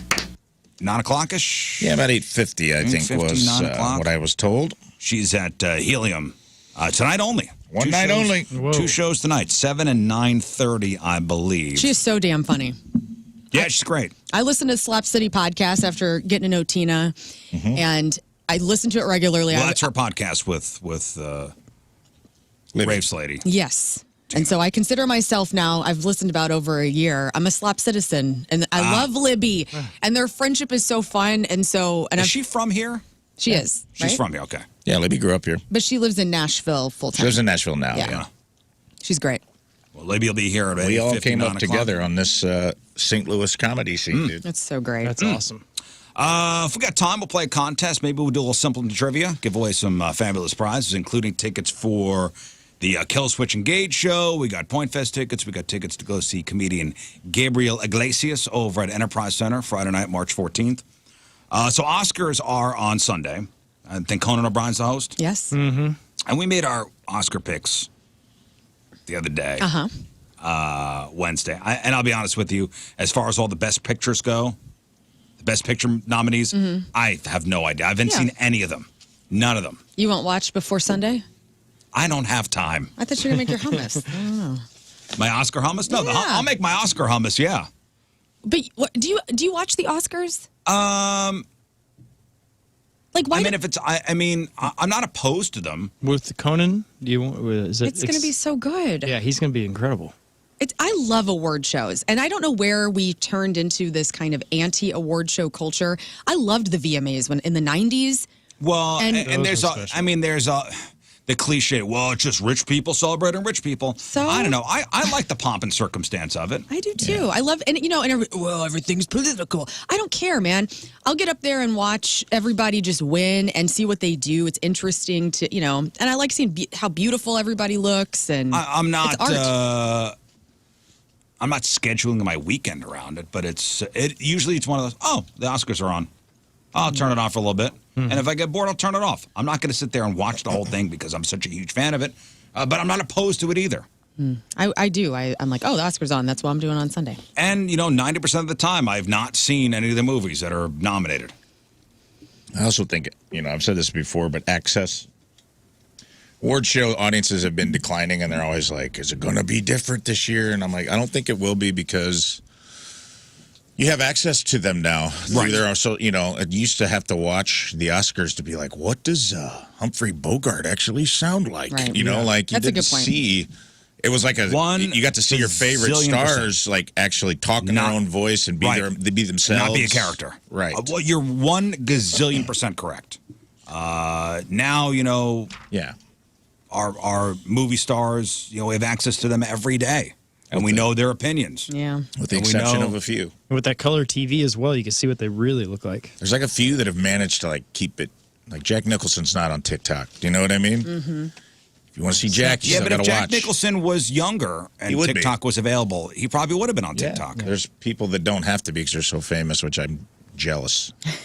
Will Ferrell's not on anything. I also think a big problem is, and I think the Oscars at some point, and I think recently, started to love the smell of their own farts, meaning they were so highbrow, and we pick artsy films to be, Best Picture nominees, and we can't possibly put into these Marvel, even though these Marvel movies, made $4 bazillion and were the most watched things of the year. Well, it's like Billy Crystal when he hosted. He said there's nothing better for the world's economic problem than watching millionaires hand each other gold statues. Well, yeah, I think that's a cliche thing. Yeah, no. But that's just what it is. Like, not everything has to be humble. Like, it's okay to have the pomp and circumstance and access and all that. What I'm saying is a lot of these artsy movies that nobody sees are the ones that are nominated for Best Picture. And you think it should be the most popular films? I think they should throw some of those in there. But don't you think that's a testament that they're still trying to showcase art? Like, we get lost in movies and think, oh, this is just fluff all the time. And some of it is. Well, and it has its place in culture. But also, there's Michel Gondry doing Eternal Sunshine of a Spotless Mind. That movie is art. It's just beautiful. Well, there have been, since its inception, there have been 611 films nominated for Best Picture. Okay? And sometimes there are big swings and misses as far as what won that year as opposed to what was nominated. Oh, yeah. So, for example, in 1994, Forrest Gump won Best Picture. Okay. You know what that was up against? What? That was up against Pulp Fiction, Shawshank Redemption, Jeez, Quiz Show, and 4 Weddings and a Funeral. And Forrest Gump won. I mean, it's a good film, though. Forrest Gump is iconic, no doubt. But should that have beat out Pulp Fiction? Should that have beat out? I feel like this Shawshank. Yeah, I mean, it's close. Those two could have been either one of those two. Well, I feel like this is your argument you just made. Like, that was a big Robert Zemeckis sprawling special effects. It had, celebrity. It was him, traversing, it was a big blockbuster. Spent a lot of money on, him hanging out with Elvis and stuff like that. Playing ping pong. All right, in 2015, Spotlight won. Spotlight won Best Picture, and that was the real life story of those journalists at the Boston Globe who worked to expose, child sex abuse. Other nominees that year: The Big Short, Bridge of Spies, Brooklyn, The Martian, The Room. The Martian. And you know what they said should have won that year? Mad Max: Fury Road. That was a great movie. They said should have won that year. Shakespeare in Love back in 1998. Yeah. And that movie sucked. It beat out Elizabeth, Life is Beautiful, The Thin Red Line, and Saving Private Ryan. They got it wrong. Ouch. The King's Speech won in 2010. Other nominees that year that should have won: Black Swan, The Fighter, Inception, 127 Hours, The Social Network, Toy Story 3, True Grit, and Winter's Bone. All those movies should have won over The King's Speech. Yeah, Winter's Bone should have. You think? Winter's That's Bone a pretty for good sure. movie, dude. King's Speech? It was better than Inception, better than The Social Network, I mean, Inception was great. better than Black Swan. Yeah, but it's kind of. It was also like it was really well performed and everything, but very boring. Like it's a boring movie. 1990, Dances with Wolves won. Up against it that year, Goodfellas. Oh boy, this is Oh personal. no! I can see why you're This so. is Get why. outta here. This is the whole reason that Get we're outta talking here. about this, This is right why now. you will not Dances watch with the Wolves, my Oscars. ass. Oh, come on, man. Kevin Costner, his best role. Hey, dude, that movie had an intermission. Yeah, Tatanka. Good. That trick. was a two VHSer. Yeah. If you wanted to rent it. That should not have beat out Goodfellas. Get the hell come out. on. Oh come Dude, on! that was a pretty good movie. Yeah. Dances with Wolves was a pretty damn good Maybe you in New York But were upset better? about that. Then Goodfellas? I mean, No. My mom liked it. They got it 'cause wrong. She was like the Maybe. scene of Kevin Costner bathing in the lake. Ah, She yes. just thought My that was mom, too. awesome. Yeah. Another upset, 2012. 2012, Argo won. Remember Argo? Oh, that was a good movie. Yeah, that was a good one. It was Argo, okay. F yourself. It was okay. Alan I mean, Arkin. it was good. Alan Arkin, Ben Affleck. Yeah, it it was was the really story good. about the Canadians getting out of Iraq or Iran? Yeah. Iran. That beat out Django Unchained. Oh. Which I've never Gosh, watched yeah, that. that's- which very much should have beat out that movie. That should have won easily. Should have won easily. If Christoph is in the film, it's automatic winner. Yeah, they made it up to him though, right? Didn't Once Upon a Time in Hollywood win? Yeah, but that should have won. That was a Yeah. great movie too. That was definitely not Tarantino's best. I feel like that was a makeup. People would make an argument against that.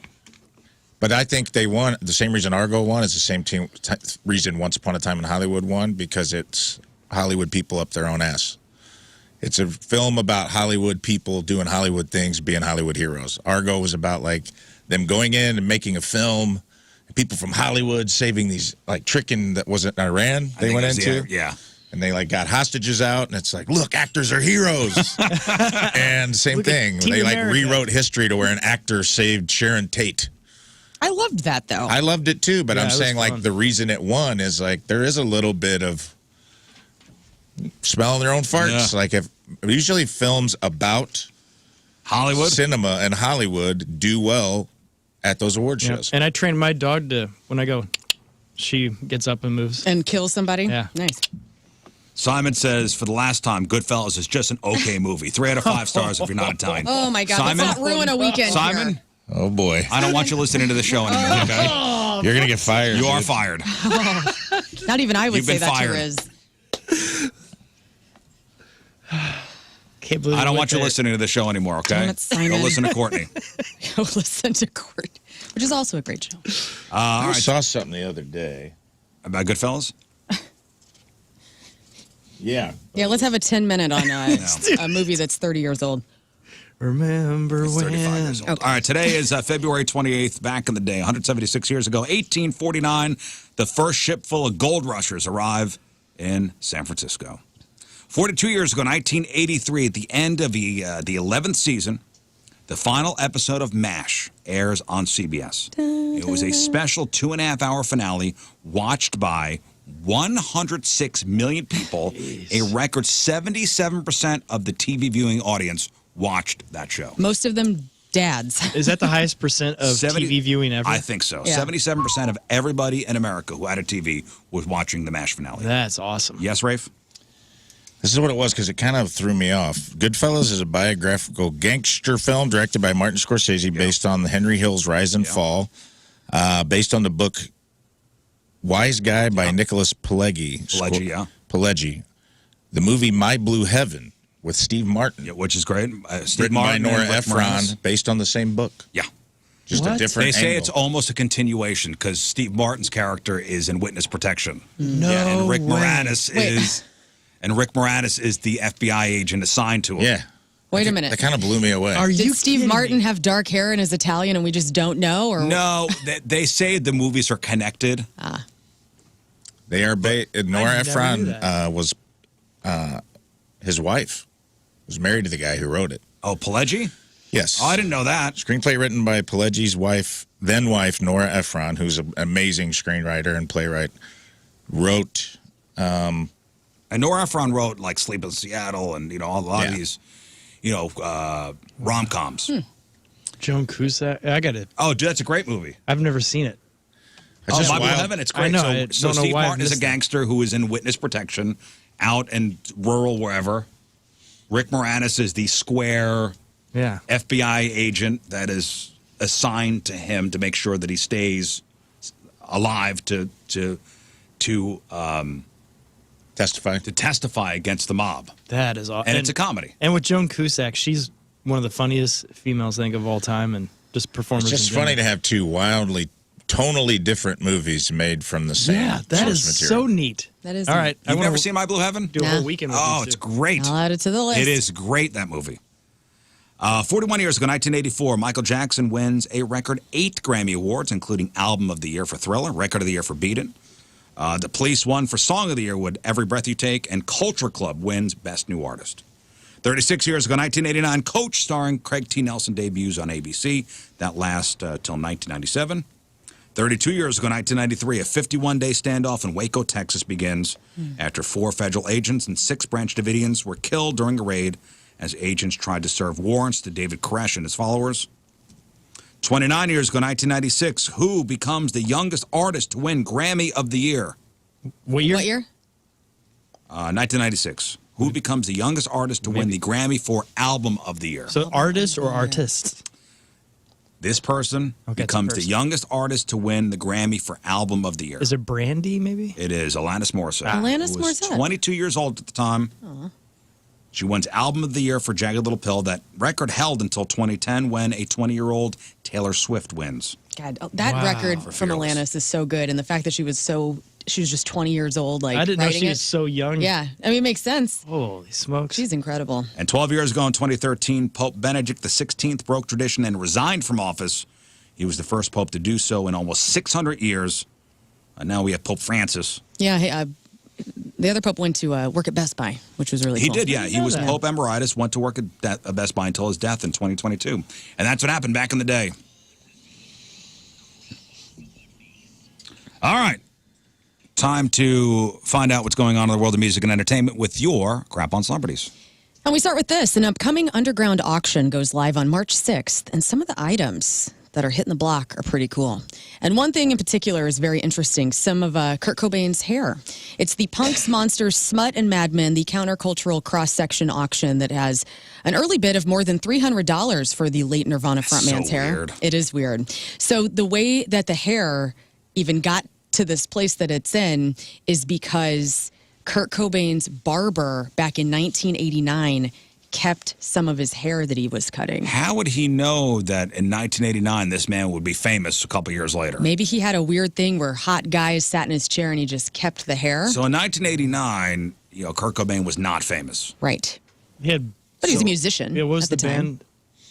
So why would the barber keep the hair? I don't know, calling dude. Shenanigans. It's 6 strands. He said it was Seattle was where it was, or?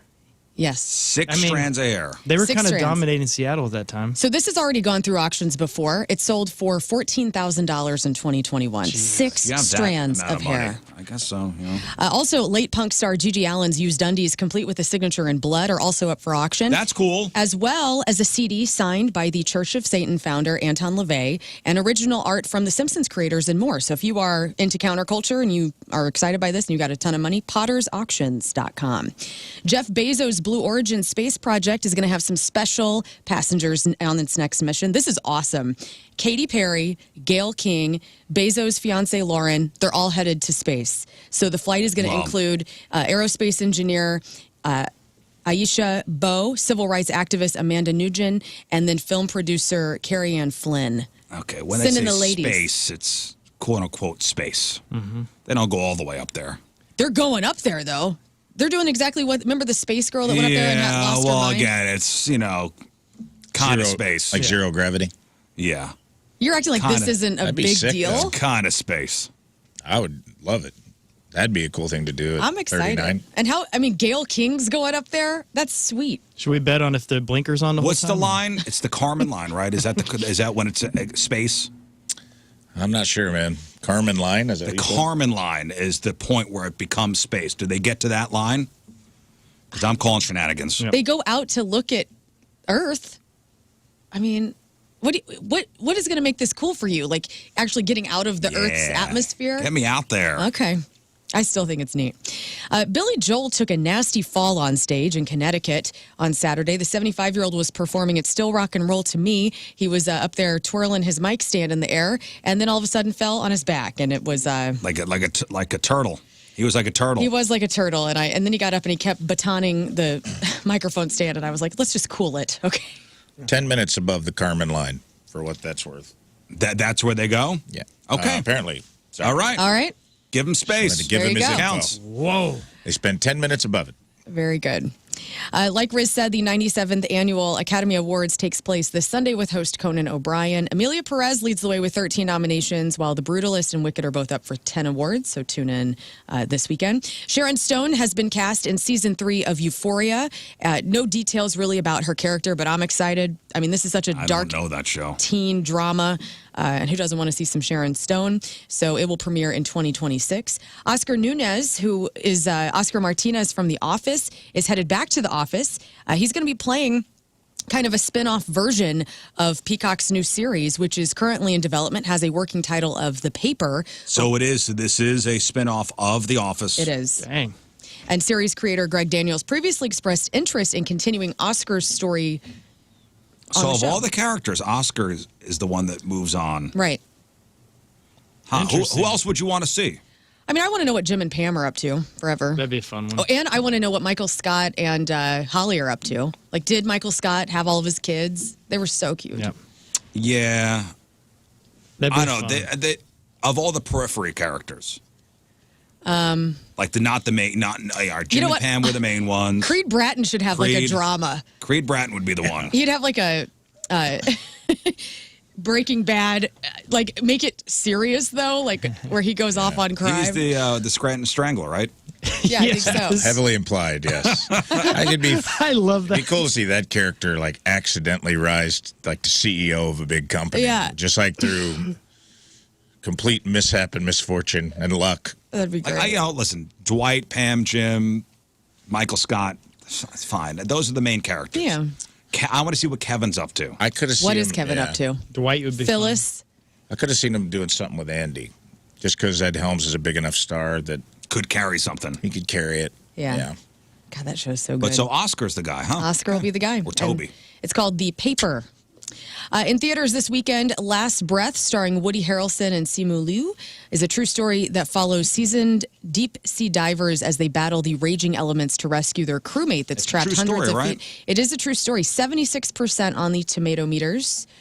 So looks like it's going to be pretty good. And if you've seen the trailer for it, it will make you claustrophobic. It's wild. There was another movie that had some interest in seeing. My Dead Friend Zoe is also out this weekend. Dark comedy that follows the journey of a Merritt, a U.S. Army Afghanistan veteran who is at odds with her family thanks to the presence of Zoe, her dead best friend from the Army. So this is a dark comedy. This has 94% on the tomato meters. Riff Raff was the one I was thinking of. Riff Raff, is that out this weekend too? That's Bill Murray and Pete Davidson. That's know. only Looks got awesome. that's only got 67% Oh, bummer. on the tomatoes. There's more details about what happened to Gene Hackman and his wife as they were found dead in their Santa Fe home. We got this news yesterday.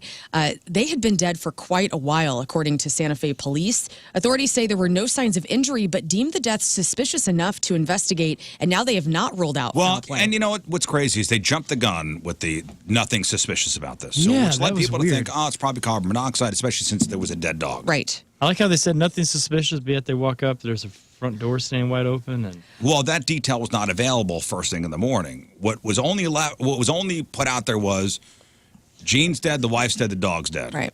And then more details start coming out, and they had, I know the fire department came over there and tested the gas lines, Mm-hmm. the gas company, there were no leaks. So there were no signs of a gas leak. The initial autopsy found no external trauma to either individual. However, the front door was open. There were no signs of a forced entry. There were pills on the ground. And here's actually, I don't know if you want to play this. I put it at the 911 call. Okay, so if you want to really get down to it, here's what they said. Gene was in another room. Mm-hmm. Okay, he was in, I think, a bedroom. Yeah. He was in a bedroom. It looked like he had collapsed. He had his clothes on, and his sunglasses were next to him. He was in a side room near the kitchen. Okay, which infers that he just collapsed and died. Okay. The wife was in a closet. In the bathroom. Right? She was found in the bathroom, and the dog was in the closet. The dog was in the closet. Mm-hmm. She was in the bathroom with pills on the floor. Right. And one dog was dead, but they had 3 dogs. Mm-hmm. Yeah. One dog was dead, one was outside alive, and one was inside still alive. Yeah. They said her condition, she was mummified. Yes. So she'd been dead maybe for 2 weeks, possibly, is when last they were seen. It's terrible. All right, here's... Man. So this is the 911 call? It is. All right, here's... Santa Fe 911, what is it? Is it emergency? I think we just found one deceased person inside the house. Please send somebody really quick. I'm the caretaker for the subdivision. I'm going to bring him up here. Okay, give me 1 second. Let me speak with the paramedics. Thank you. And these are workers. These are, right? Yeah, these are like gardeners and different people that live or that work on that area. Well, and Gene Hackman's daughter was like, he did yoga still. He was kind of active for a 95-year-old. Mm-hmm. And they were sad, man. often talk to each other, man. so that was wild, too. Silver lining, we're alleviated of the curse. There you go. If they've been there for 2 weeks, and have nothing to do with us talking about them 3 days ago. That's true. Don't pull tape. That's a really good point, Rafe. That's right. I mean, small silver lining. Small silver lining. Could this have been... Thank you. I hate to throw speculation out there, but I will. This is what we do. So is it maybe he died and she committed suicide? Or did she commit suicide and he freaked out and... Or were they doing drugs and it just went awry? I mean, what were those pills?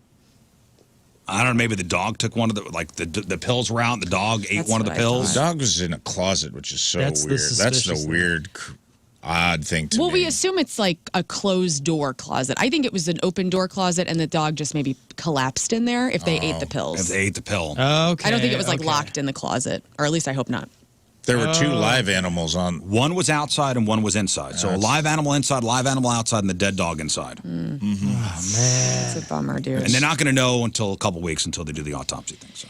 In happier news, the first teaser for Shrek 5 was released on Thursday, and joining the cast was Zendaya. She's going to voice Shrek's daughter. Here's a little cast announcement clip from Shrek. Hey, Magic Mirror, who's the fairest of them all? Why, Shrek, of course. Ew, Dad. Ooh, Mama light. Who's making this stuff? Not me. Okay, we got it. Okay. Mike Myers, Cameron Diaz, Eddie Murphy, they're all coming back for the animated film, and we'll have to wait till December 23rd of next year to finally see it. And the Rock and Roll Hall of Fame will select its next inductees this spring, and we're all voting, every week at rockhall.com. But specific on hair metal bands, I have a list that Loudwire put out today of hair metal bands that deserve to be in the Rock Hall, and I just want to see if we agree with this. Okay, I saw this list, and I know Motley Crue is on the list. I did not realize they were not in the Rock and Roll Hall of Fame. Yeah, they're not. I think they should be. Of all these bands on this list that you're about to say, I Yes. think they're the ones that need to be on there. I agree with you. I think Poison is a close second. Motley Crue is definitely a band that deserves to be in, and Poison is also on this list. But Hanoi Rocks is on this list. I don't think they deserve it. Quiet Riot, you don't think so? Mental Health. Rat. Nah. Yeah. Scorpions, yes. Yeah. Scorpions is a huge, and I would even know put an them in the argument hair could metal be made. category. I know an argument could be made for Scorpions. But if you were to put one of those bands, Motley Crue should be the one. Okay. Twisted Sister. Definitely not. And Whitesnake. They have their Twisted Sisters got their fans and they got their songs. Right. Whitesnake as well got their fans, got their songs. But if you were to pick one of those bands to carry the torch for hair metal, it's Motley Crue. Yeah. They were the Sunset Strip kings. Yeah, everything was based on what they've done. I agree with you. I mean, I also think Scorpions, but I don't think about it in a hair metal category. I just think as a great classic rock band. Because you always got like Def Leppard's already in there. Mm-hmm. Are they hair metal? Yeah, I'd say they're hair metal. And Cooper's in there, right? Is Alice Cooper's not hair metal. He's shock rock. Alice Cooper's not a hair metal band. But he had the hair. He had the whole thing. Alice Cooper? Alice Cooper was 70s. Yeah, but he still had he kind of influenced the whole great thing. hair. Yeah. Still. Anyway, that is your crap on celebrities. All right, celebrities celebrating a birthday this weekend. There's a lot of them. Luka Doncic, the now Los Angeles Laker, he is 26. Tua Tagovailoa. Nice. Dolphins quarterback is 27. Justin Bieber is 31. Canadian. 31. Tyreek Hill for now a Miami Dolphin. He's 31. Luke Combs, the country superstar, is 35. Kesha, 38. Ben Roethlisberger, former Pittsburgh Steelers quarterback, is 43. Bryce Dallas Howard. Love her. And her acting work includes The Village, The Lady in the Water, the Jurassic World movies. She's directed a bunch of stuff, including episodes of The Mandalorian. Ron Howard's daughter. She's 44. Ghost vocalist Tobias Forge is 44. Rebel Wilson is 45. Jason Aldean is 48. Coldplay lead singer Chris Martin is 48. Ja Rule the rapper is 49. One of the first ever guests on the Riz Show, David Faustino, who was Bud Bundy on Married with Children, is 51. I was in love with him. Zach from Saved by the Bell, Mark Paul Gosselaar is 51. Method Man is 54. Javier Bardem, Oh, yes. the first Spanish actor to be nominated for and win an Academy Award, is 56. He marries, who's he? Oh, Penelope Cruz, right? Yeah. Oh, They're both gorgeous. Spaniards, right? Lead singer of Train, Choo Choo. Monahan is 56. Daniel Craig, James Bond, is 57. John Bon Jovi is 63. Banana Hands, motivational speaker Tony Robbins, is 65. John Turturro, who is excellent in Severance. He is the Jesus in The Big Lebowski.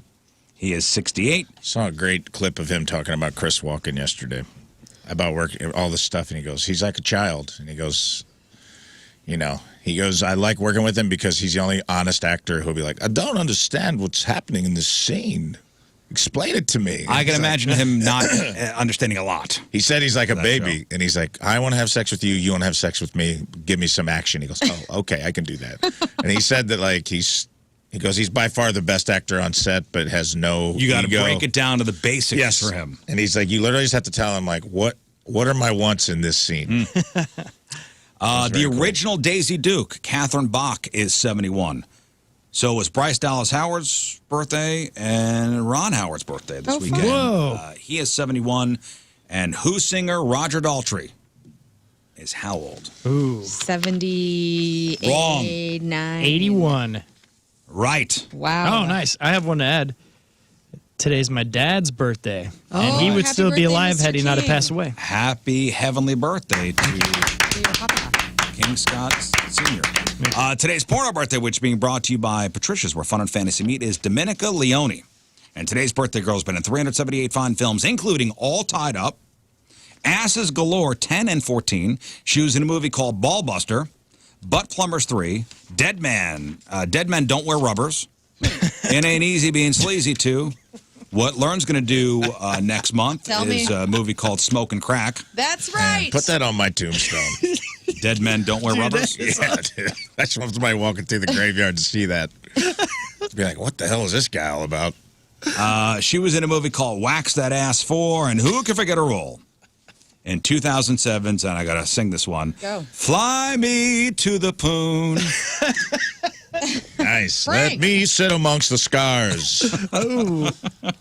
Dominica Leone is 45 years old. It's your porno birthday. Those are your crappy birthdays, and that was your crap on celebrities. All right, we'll take a break. We'll come back with this week's Friday Fail Stories. And it's a doozy to begin with. Just so you know, it's a harsh one. Oh, no. Yeah. It's 7:54. It's Friday. Traffic and weather. Learn coming at you. And it's brought to you by Golden Oak Lending. Do you need extra cash? Golden Oak Lending can convert your home's equity into cash in as little as 14 days. So let Golden Oak Lending cure your blues. Stalled vehicle northbound 270 before Doherty Ferry. The right shoulder is closed. Your weather today, almost 70 degrees, gorgeous and sunny. Go eat on a patio. 32 is the overnight low, and currently 44 at 7:54.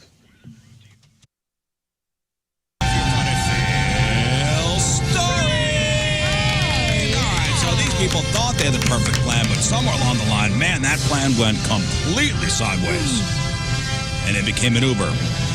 An ultra, dare I say it, mega. Here we go. It's Friday.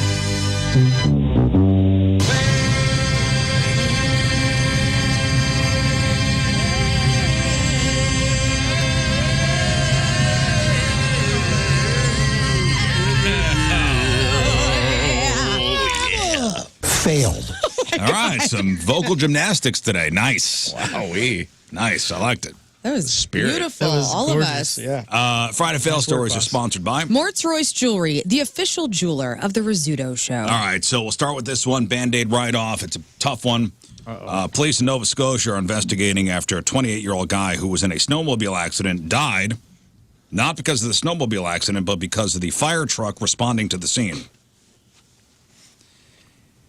You see, what happened was they were trying to render first aid, and the fire truck came and ran him over. Uh-oh. Cops said, quote, "What we know is that the snowmobile was traveling on the roadway when it struck a snowbank, and witnesses who came upon them rendered assistance, called for help, and were providing a first aid on the roadway. The man was being attended to when he was then run over by the fire truck." I think it's the ticket for Failed. the guy in the back, because there's a guy driving the back of the truck too, right? Not all. Oh. Not all fire trucks have the back driver. Those are the big ladder trucks. Yeah. Was he blocking a hydrant, maybe? I don't know. But, yeah, it's a tough one. In other news, a Whataburger employee may have added unwanted sides of identity fraud and credit card fraud to an order. That's right. I used that pun. According to police in a town outside of Atlanta, a customer said he stopped by a Whataburger, which I've never been to. Nor have I. Went to a Whataburger drive-thru. This is on January 31st. The customer told police that 25-year-old Alifa Sumter took his credit card and then disappeared for a couple minutes. The customer later noticed a $400 charge payable to the Coweta County State Court Probation Office. The victim notified the court and reported the unauthorized transaction to police. As police investigated, authorities identified Alifa as the suspect. The victim also picked her out of a photo lineup as the worker who took his card at the Whataburger. Turns out, Alifa was on probation from a previous charge of possession of marijuana and used the stolen card to pay her probation fines and fees. Failed. Whoops. Cops said they notified her about the charges of identity fraud and, of the credit card theft. She agreed to turn herself in, but guess what? She didn't show up. Her family says, listen, she's in Florida on a trip. It was a planned trip. She'll turn herself in when she gets back. Oh, yes. Okay. Can't miss the beach. No. It's a weird tangential Whataburger thing. I've been getting ads. Wrangler Jeans has a Whataburger line, and I can't figure out why this needed to happen. What? Yes. It is the Wrangler Jean Company, who I normally love. Okay. You're a Wrangler guy. I'm a Wrangler guy. They've paired up with Whataburger, so there's like a pretty cool pair of jeans with the Whataburger logo on the ass pockets. And it's very dumb. But it looks like a 70s kind of jean. It does kind of look like it's pretty cool. I guess, but I'm just like, I don't get that is a weird collab to me. Yeah. To put the logo on your ass, which is no doubt where it all giant. You know what, though? Like, if women's because you got butts, Whataburger jeans. if women's butts are cake, I mean, would a male butt be a burger?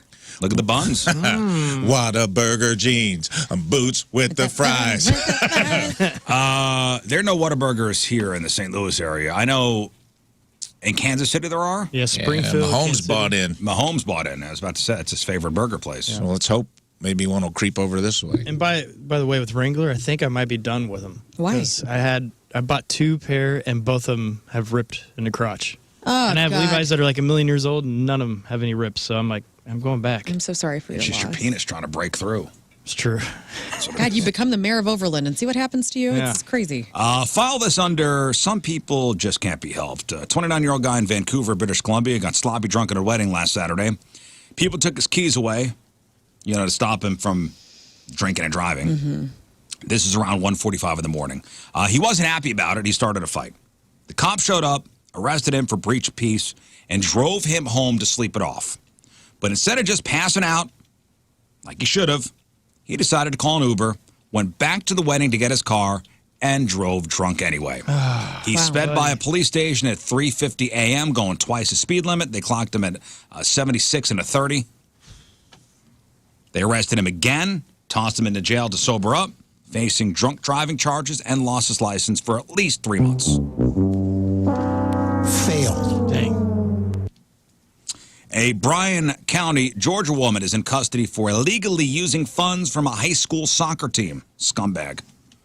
So the president of the boys and girls soccer team booster club at Richmond Hill High School, Susan Nelson, arrested on January 31st. Now, according to police, Susan faces charges of defrauding another, theft by deception, theft by conversion, forgery in the 3rd degree, criminal receipt of stolen goods, which are all felonies. Now, she was reported to police in October by a high school administrator who suspected, listen, booster funds are being misused, like something's not right here. Mm-hmm. Cops said they don't have an exact dollar amount, but Susan was using the money on OnlyFans. Like she was using the booster money for OnlyFans subscriptions. Failed. I just don't understand how you think you get away with that stuff. Right. Interesting. When funds are so tight and you're in charge of the money and money's missing. What? And it's a woman spending money on OnlyFans. That's yeah, also which is kind of hot. What? Is it? It's as rare, I think. Florida man who was on house arrest won't be having McDonald's Happy Meals for a while because he crashed his car while hammered in the restaurant's drive-thru. The Port St. Lucie Police Department said a man's love for Mickey D's landed him in jail after he ran into a median curb wall in the drive-thru, almost hitting a palm tree.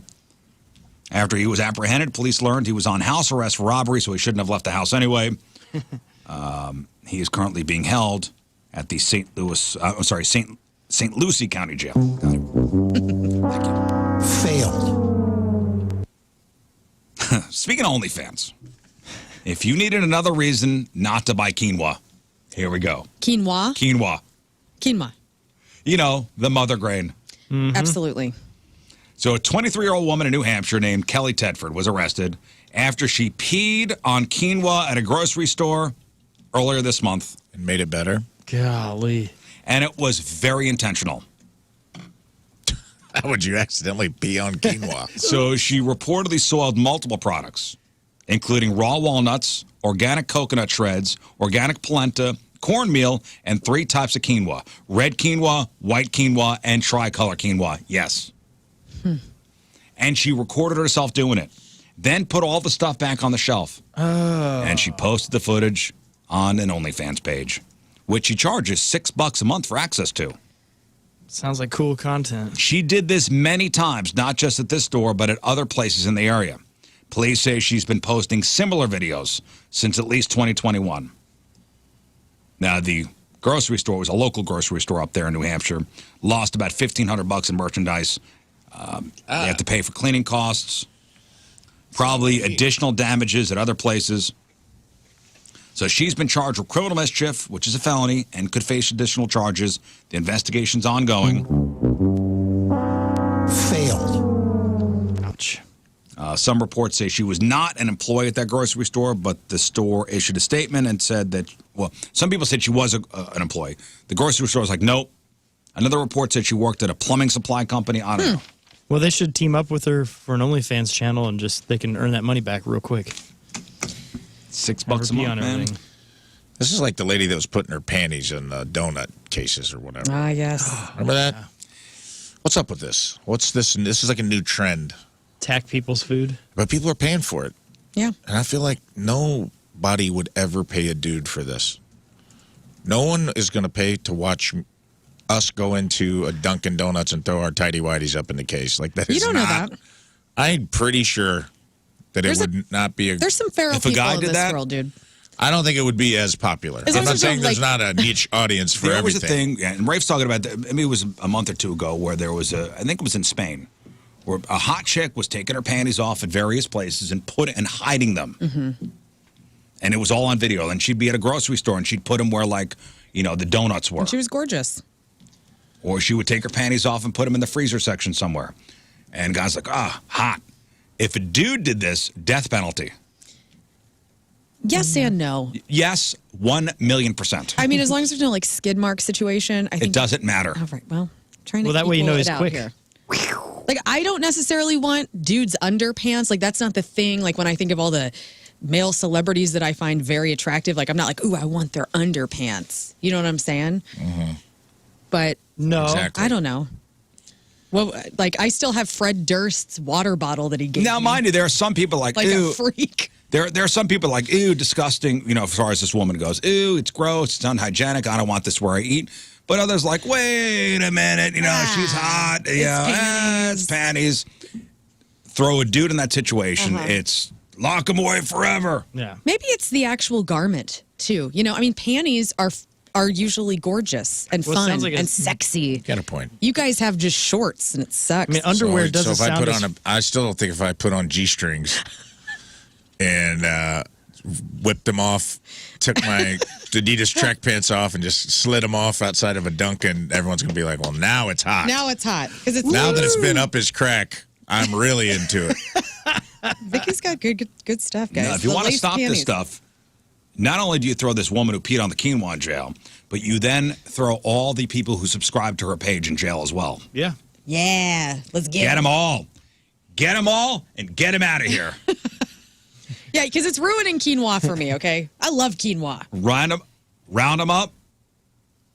See, we need to not just cut off the source of this content, but just cut the people who The like demand. this kind of content and the demand. Get it out of here. I don't want to suggest anything, but Moon is absent right now, and I don't know the full story on everything. Moon hates quinoa, too.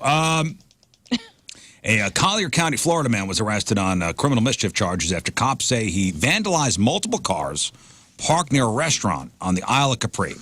So according to reports, 77-year-old Michael Cochran smeared a substance on car door handles and windshields and popped tires with a sharp object. I'd be so pissed at this. So the investigation began earlier in February when victims reported finding Vaseline smeared all over their cars and discovering their tires had been punctured. So this guy was taking Vaseline and just smearing them all.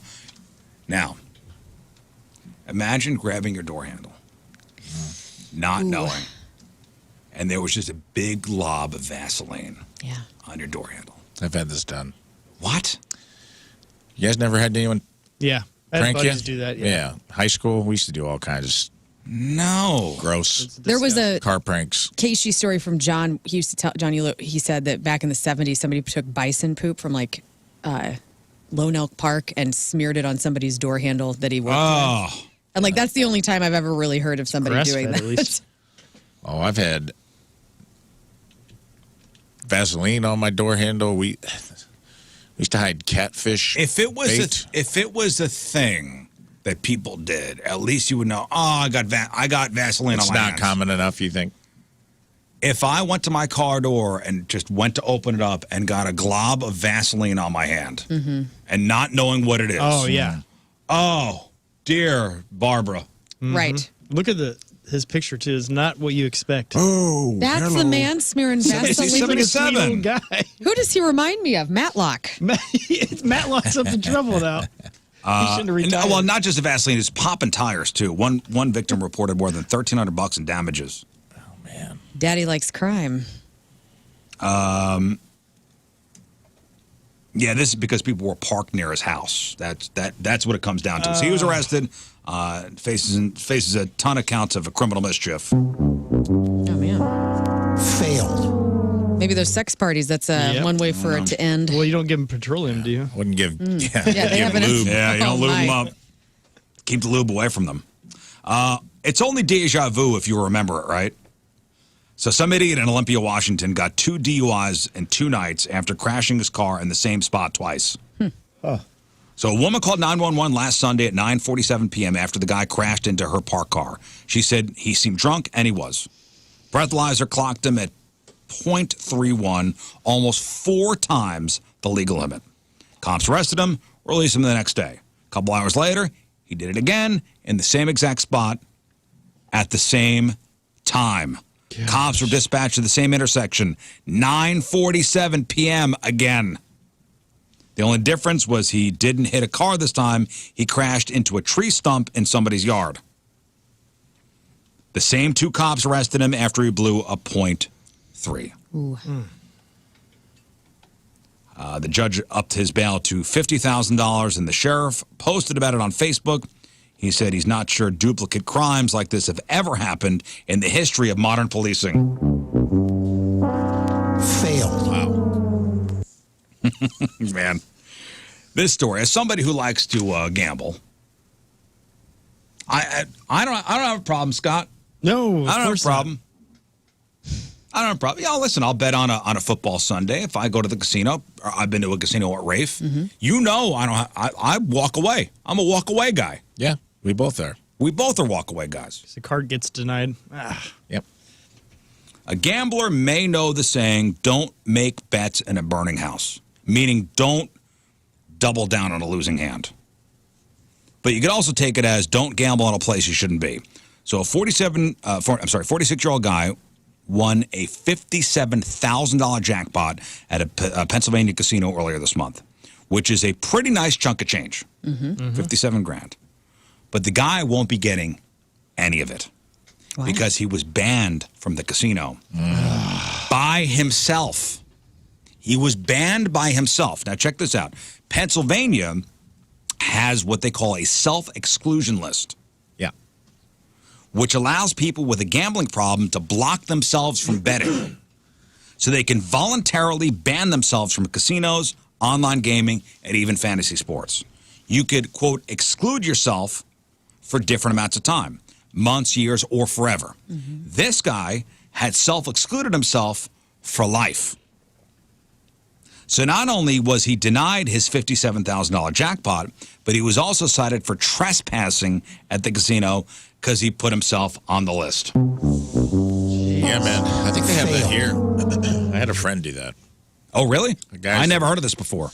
Guy I used to work with, bartend with, loved going to the boat. And he was just getting drunk and dropping, like taking whatever he made and just blowing it at the casino. And he's like, "Hey, man, make me call this number." And he called and hung up a few times because he's like, "If I do it, it's forever." And he called and got drunk one night and called and banned himself from the Queen, I think. Wow. It might have been Lumiere when it was Lumiere. Yeah, but this guy put himself on the list. So here's there's like a number you can call, and once you do it, I think you can't get off it.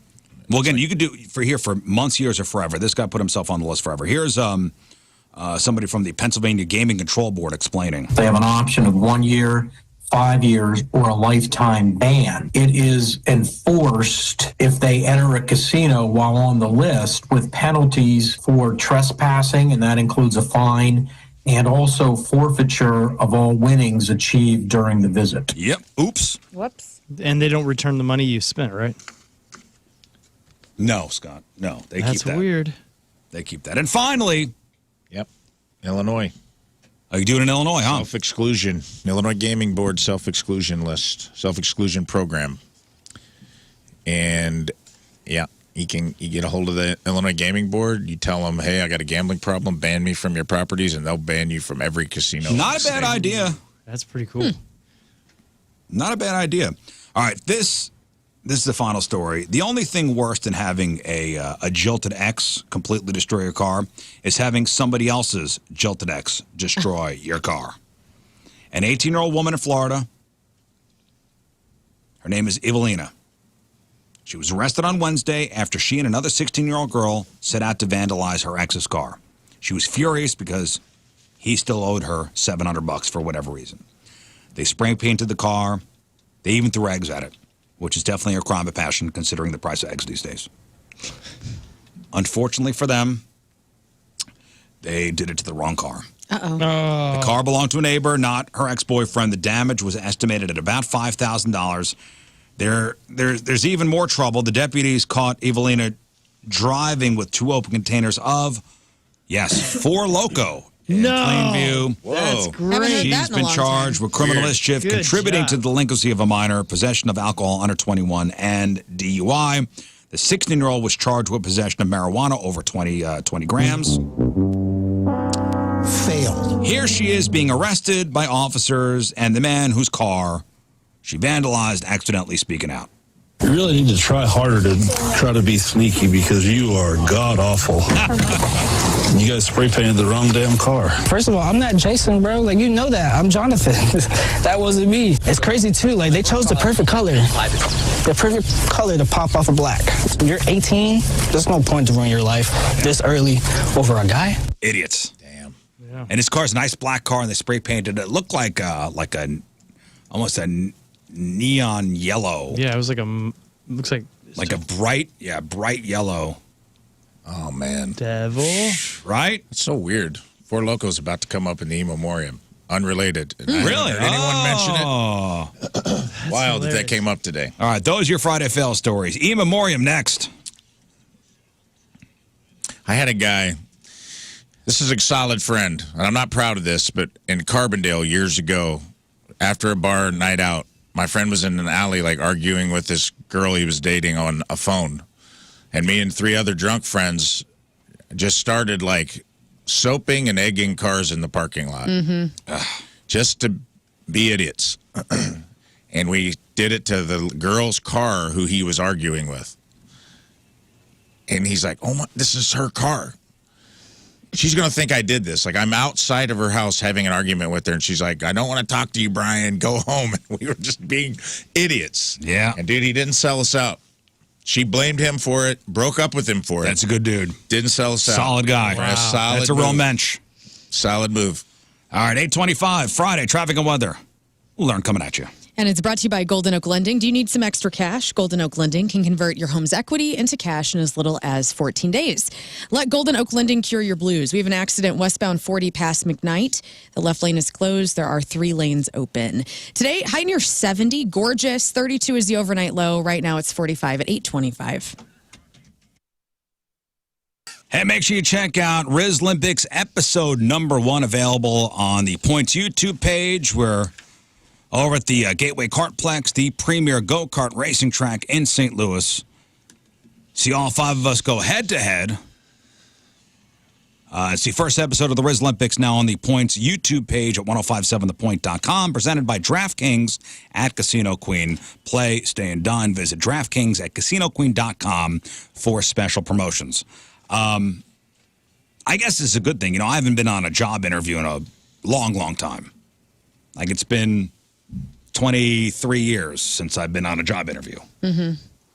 I don't know what HR people are doing now. What do you mean? I'm not hip to what these interviewers are trying to trick us with. What are your strengths? These games these interviewers play. I was somebody that was in charge of hiring at one point. You know, I hired the ratio interns when we had them. My old radio station, back on the East Coast, I was in charge of hiring promotions people. And there was one incident that I will never forget. I remember calling somebody in for an interview, and this guy would not take his sunglasses off. Step Brothers move. Right on. And I'm interviewing him, and I remember his name was Christian. Oh, Blind Christian? I know him. Yeah, was he blind? That guy hates Because doors. you can't. We want to be quick to judge the indoor glasses people. Yes, he was. Oh, no way, dude. You didn't see that coming? I did not. Riz. I mowed your lawn. I did not see this coming. No, and again, 2 puns, don't love them. Hate it. Yeah, because afterwards I'm like, this guy. Now, he wasn't 100% blind. He was just blind enough. Just blind enough to be required to wear these special glasses and stuff, and the indoor light really, and they tinted. And Did you hire this man? I did. Oh. Thank God. Did he pass the catch test? Would I have hired him otherwise? I don't know. How did you know he was blind? Because I asked the HR person of the radio station. What's I up? was like, this. She goes, how'd the interviews go? I go, this guy. This is what I want to get to. Came in, and he had sunglasses on the entire interview. I'm like, I put him in the no pile. I'm like, the audacity of this guy. Cool guy. Right. Sun never goes down in the land of cool. Yeah. You just didn't pick up on any cues. No, I didn't. Then I I've went never to, even I was probably seen the high, I sun. don't know. then I went to shake his hand, and he didn't. And I He was like, felt oh, my Mr. face like it was a Cool. Lionel Richie video. I don't know. Now hang on. His dog hang bit on. me. I have a blind friend, and he has confirmed that blind people, for the most part, do not touch faces. He didn't touch my face. Okay. Well, that they know of.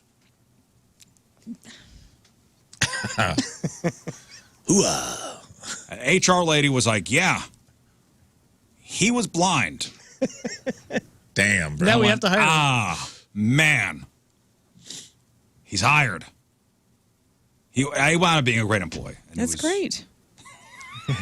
All's well that ends well, I guess. Oh, boy. He flew the chopper for the station. I legitimately did not see that coming. Now, you were going to tell me he just was like, he thought that was like the cool thing to do at a radio no, station. no, he was legit. I mean, Howard Stern also wears his sunglasses. Yeah, but he's indoors. cool. I didn't know he's Yeah. blind. And he does that for the coolness factor of it. But your resume shows if you're qualified or not, right? And an interview is more about whether you'll click with the job and right, because I mean your resume gets you in like, at least the interview, Right. but then when you're there and the person who's in charge of the hiring is in front of you, you know there are some things these interviewers do to kind of trick you. Like what? Well, somebody asked hiring managers to name any, quote, special tests they use to secretly judge people during interviews. Now, listen, if you're in charge of HR, you're in charge of hiring, listen up, because you may not know these things. And you could use them to trick your potential employees. Ready? Yeah. There's the water test. This is apparently a pretty common one. I've not heard of any of these, by the way. There's the water test. If they offer you water, saying yes makes you seem confident. But if you chug it too fast, you look nervous. Stop it. That's disgusting, Scott. Sorry. If you decline, you're a jerk. If you decline, it shows nothing. Okay. But if they offer you water, say yes so you seem confident. Sip it, though. Don't make a slurping sound like Scott did, because I almost threw you out of the studio. Sorry. That's the water test. They try to catch you in a lie, like pretending to know a non-existent person at one of your old jobs. They say, oh, you work there. Do you know Zeke? Wow. If you pretend you do, you're out. What if there's a Zeke Dang. that actually worked there? But they make up a name. I know, but how do they know? I mean, because they'll just throw it out there. So you could just say, like, oh, in accounting? This is how I'd be in the job interview. They just throw it Just out there. arguing with everything. They'll probably throw a name that's not common. They're not gonna say, you know Mike over there? Yeah, chances are there's a Mike that works there. You know John Jebediah Lipowitz? Ah, I love the lip. Yeah. We're in a bowling team together. Yeah. So they'll do that to you. They'll see if you're a team player, like a manager at a restaurant says, they like to leave a broom on the floor to see if the person picks it up when they walk by. Or fly off. If they just step over it, you're out. Really? That's a test. That is a test that some hiring managers do. Don't you feel like that's a thing here in our hallways? Like you'll see something in the hallway and you're like, oh, I got to pick it up, throw it away because I wonder if Kowski's standing around the corner watching. I mean, I'm pretty confident in my job now. I hope I'm not being tested like that. But in a hiring situation, if you're looking for a potential job, yeah, they'll do that. They will leave a broom on the floor to see what you do. That's a good test, though. They'll also ask questions that don't have a correct answer. Hiring managers at Google used to do this a lot. One question they'd ask was, how many golf balls would fit in a school bus? So during an interview, I ask you this question. Yes. How many golf balls fit in a school bus? Well, that's 7,500. Okay, I'm not hiring you. Why? Rafe, how many golf balls fit in a school bus? How big is the bus? Okay, you're hired. Whoa. What? I was going to say, are you talking Titleist, Top Flight? Which ones?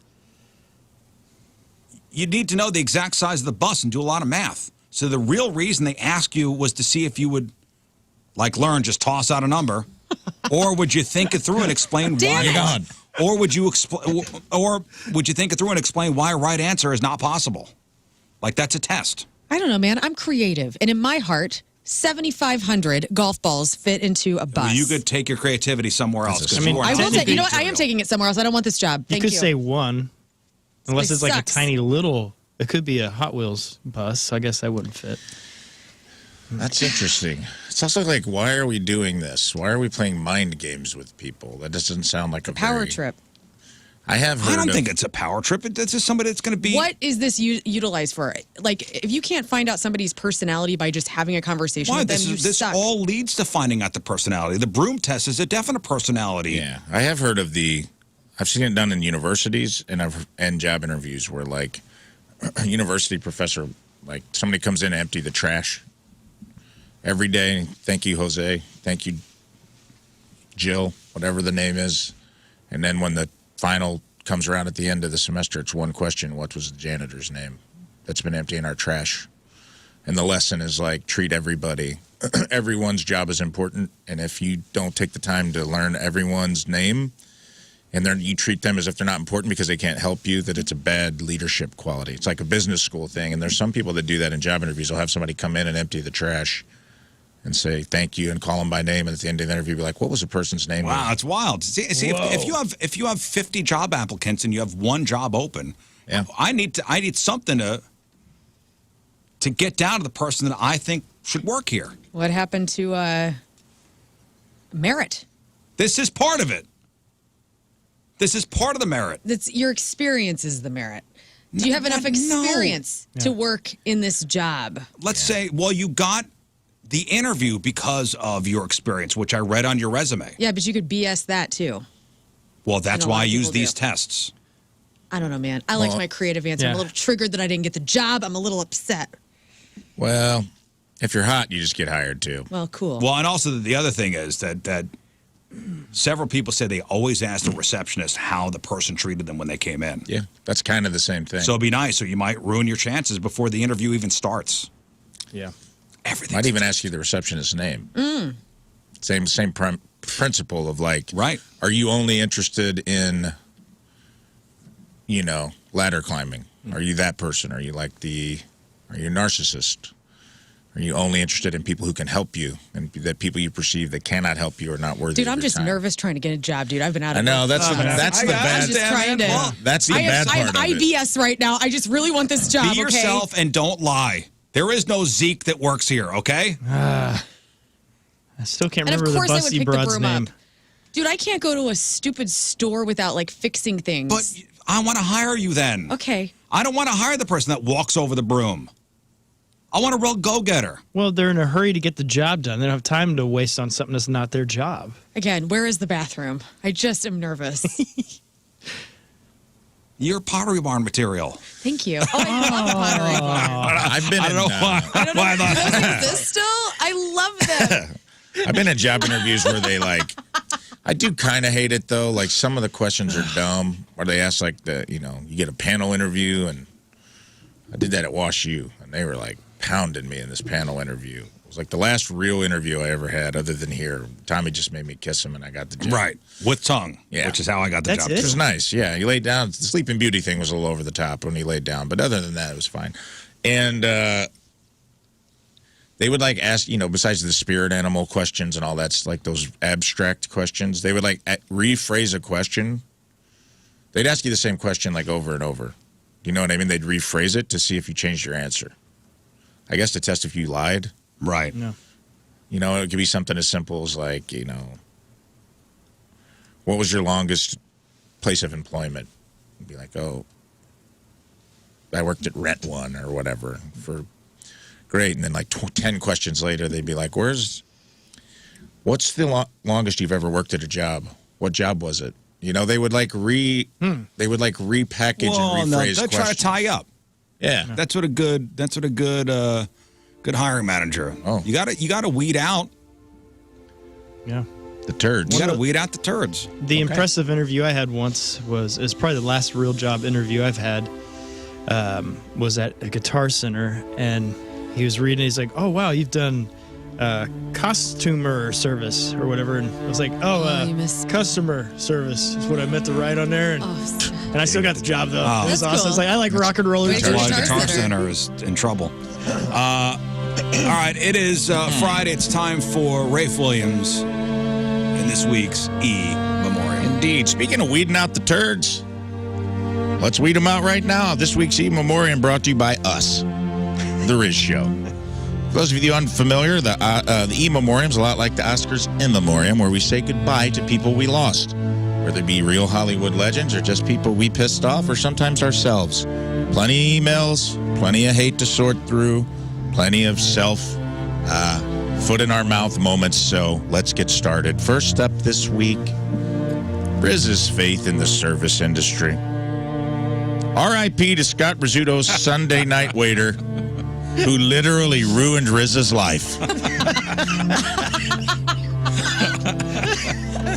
With their entree spacing by bringing the main course mere moments after the apps arrived. I can't believe it. Riz's faith in the service industry was assassinated by this waiter with no respect for the sanctity of meal timing.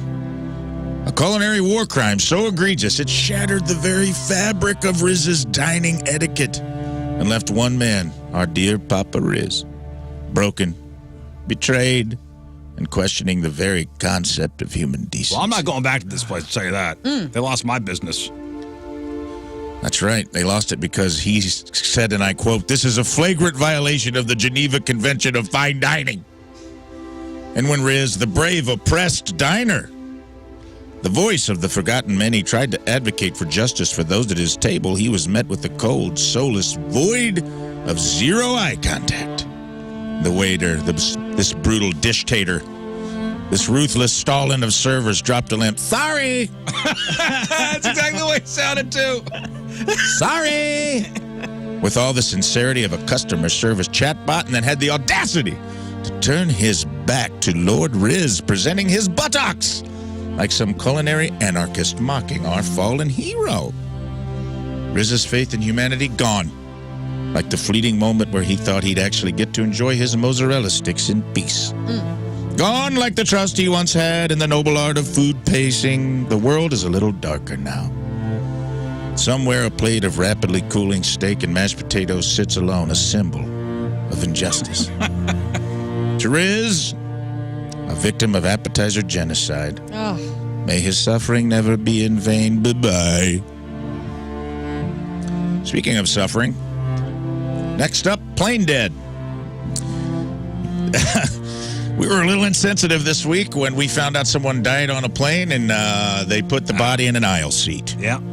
And we gathered to mourn our last shred of self-awareness. It's plummeted straight out of the fuselage the second we started roasting someone for dying on a plane and getting an aisle seat, because apparently our first instinct upon hearing that someone met their end mid-flight wasn't, "Oh, man, that's tragic," but instead like, "What? I'm alive and in a middle seat? This is bullcrap." We fully expect the dead to be stuffed in an overhead bin like a forgotten duffel bag, or straight up yeeted out of the exit row at 20,000 feet, while oxygen masks drop down and get the entire plane high as a kite for our impromptu Viking funeral. Can you imagine free falling through the clouds while some dude in 14C is just vibing off supplemental oxygen like, "Whoa, this is the most metal death funeral I've ever been to," and we're hurled into a canyon midsummer style, absolutely obliterated on impact, while the flight attendant slow clap and the captain gives a eulogy over the intercom. I would like to say next time we'll do better, but we all know the Riz Show don't fly first class. Bye-bye. Yeah. Yeah, listen, I didn't know the rules. Me neither. Like, they actually put you in a seat, and they try to put you in a place where not a lot of people are. But when was the last time you were on an empty flight? Yeah. Been a while. Been a while. And honestly, I thought we had some pretty good ideas about how to dispose of the body. I think getting pushed out of the plane sounds pretty cool. Yep. So, but again, I guess not. We take our medicine. We're out of here. Next up, we're going to go back to the Riz. Oh, me again. Yeah, Okay. Sorry, buddy. We got to say goodbye to the neighborhood pariahs, the Rizzuto family. Yep. We had a lost dog incident this week that resulted in some hard truths being discovered about the Rizzuto family in the town of Wildwood. So we gather to mourn the Rizzuto family's blissful ignorance, which died a slow and painful death the moment they realized they were the scourge of Wildwood. And it wasn't a friendly HOA letter or a passive-aggressive Facebook post that did it. No, it was a lady casually letting them know mid-dog return that they are, in fact, the family everyone thinks sucks. And in that moment, the realization hit. They weren't just visiting the a-hole neighbors. They are the a-hole neighbors. Yeah, we're still talking about it in our house. We can't believe it. Yeah, you've been shook to your core this week. Both dining out and dining in. Can't believe it. Imagine the scene. They heroically return a lost dog, expecting gratitude, maybe a thank you. Instead, possibly a reward, which was rude to ask for. But instead, they get hit with the cold, brutal honesty that their house is referred to as the, quote, aggressive doghouse, end quote. Damn! And that socially, they rank just below the hillbilly neighbor who leaves their Christmas lights up all year. It's kind of a revelation that sneaks up on you, bud. You think you're just a regular suburban dad grilling brats, playing a little bit of your old-timey music, but nope, turns out the rest of Wildwood's been side-eyeing your property. Yeah, I had no idea. Yep, like it's the last house on a dead-end horror movie street. Your quote called the weird ones, the don't trick-or-treat house, the house people make their dogs poop in front of out of silent protest. So the Rizzuto's family reputation officially confirmed, garbage. As people have been walking by my house this week, I have been like more people kind of side-eyeing me, or maybe I'm noticing it more. Oh, no. Dude, it's like Pleasantville when everything turns to color. What have you done? I don't know. You're seeing the reality I just now. never saw it. I never saw it. Well, congrats. You're the cross the street when you see them coming house. But what's that dad's deal house? The good news, at least now you can stop pretending and just embrace that you're the cryptids of the neighborhood. That's Bye-bye. right. Whatever, man. Whatever, man. You know there were rules to living in Wildwood, man. Next up, T.S. Eliot and Charles Lindbergh. Move over, T.S. and Charles. There's a new legend added to the long, proud history of Overland, Missouri. That's right, folks. King Scott yesterday got the key to the city of Overland, which means... Thank you. Congratulations, Overland, Missouri. You are officially in your Florida man era. Think about that. A town that produced a world-famous poet and a literal aviation pioneer just handed the highest honor to a man who probably, let's be honest, already lost that key. Show me the key right now. He does not have the key. You're supposed to always carry the key. 24 hours later, he does not have the key. Man who at any given moment is one decision away from being the reason a gas station puts up a no shirt, no service sign has the key to your city. The only thing more concerning than King Scott having access to your city is the idea that Overland thinks it needs a key in the first place. By the way, Scott is still not listed on the notable people. Let's get that done I was today. Yesterday. Oh, you are? Then somebody removed it. Somebody went to the Wikipedia page for Overland and removed your name. Yeah. Alderman Lee Who Furness. hates you? Alderman Lee Furness. Emergency. Get Scott onto the Wikipedia page. Marty Little, make it happen. Mayor will, Marty. man. Mayor Marty Little. I'm sorry, that was disrespectful for me not to call him by his title. But what's up with the key to Overland, Mayor Marty? Like, is someone locked out? Was there a vault of Four Locos somewhere that only the worthy one could open? Told you it was coming up. So R.I.P. to Overland's prestige. It had a good run, but now it belongs to King Scott. May his reign be weird as Weird Al, and may his trampoline empire rise, and may Overland forever be a little more bizarre than it already was. Bye-bye. Thank you. Finally, one red-blooded American beta male infestus. A. Doty, or at Doty Mail on Twitter. That's at DOTYMAIL. Oh, no. We had a conversation about a pregnancy belt yesterday. Very brief conversation about a man who was put in a pregnancy belt to get electric shocks and ended up in the hospital and lost part of his intestines. His fiance and her mother and sister insisted he wear this pregnancy belt to experience what it's like to give birth. That's right. So he would respect his soon-to-be wife. That's right. Now, the point of the story was not that he wore the pregnancy belt, but he wore it for 3 hours and was such a puss about things, he would not take it off. That's right. Enough where it hospitalized him. Right. Mm-hmm. And this man tweeted about it. And I quote, Accidentally turned on at Riz show for the first time in a month and hear him talking about periods. They really cut the nuts off that show. Brought to you by Tampax. The show used to be fun. Now it has feelings, puppies, and struggle sessions. So R.I.P. to this poor soul who accidentally turned on the Riz show for the first time in months expecting pure, uncut, testosterone-fueled entertainment only to be ambushed by the horrifying realization that, dear God, women exist. Yeah, he was very upset. Imagine his horror trying to enjoy a simple morning of red-blooded man things like punching drywall, drinking Monster at 7 a.m., and kissing the crook of his arm in the garage while pretending it's his best friend Dylan, only to be blindsided by our show talking about pregnancy and periods. The betrayal. Next thing you know, he'll be forced to acknowledge that women can vote. Wait. The funny thing is, we weren't even talking about that. Oh, no. No, I mean, I brought up the periods.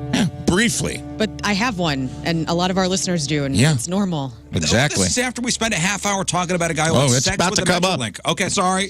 I mean, God forbid we mentioned a pregnancy belt after we spent 20 minutes talking about a dude raw dogging a train car seat in the Metrolink. Yep.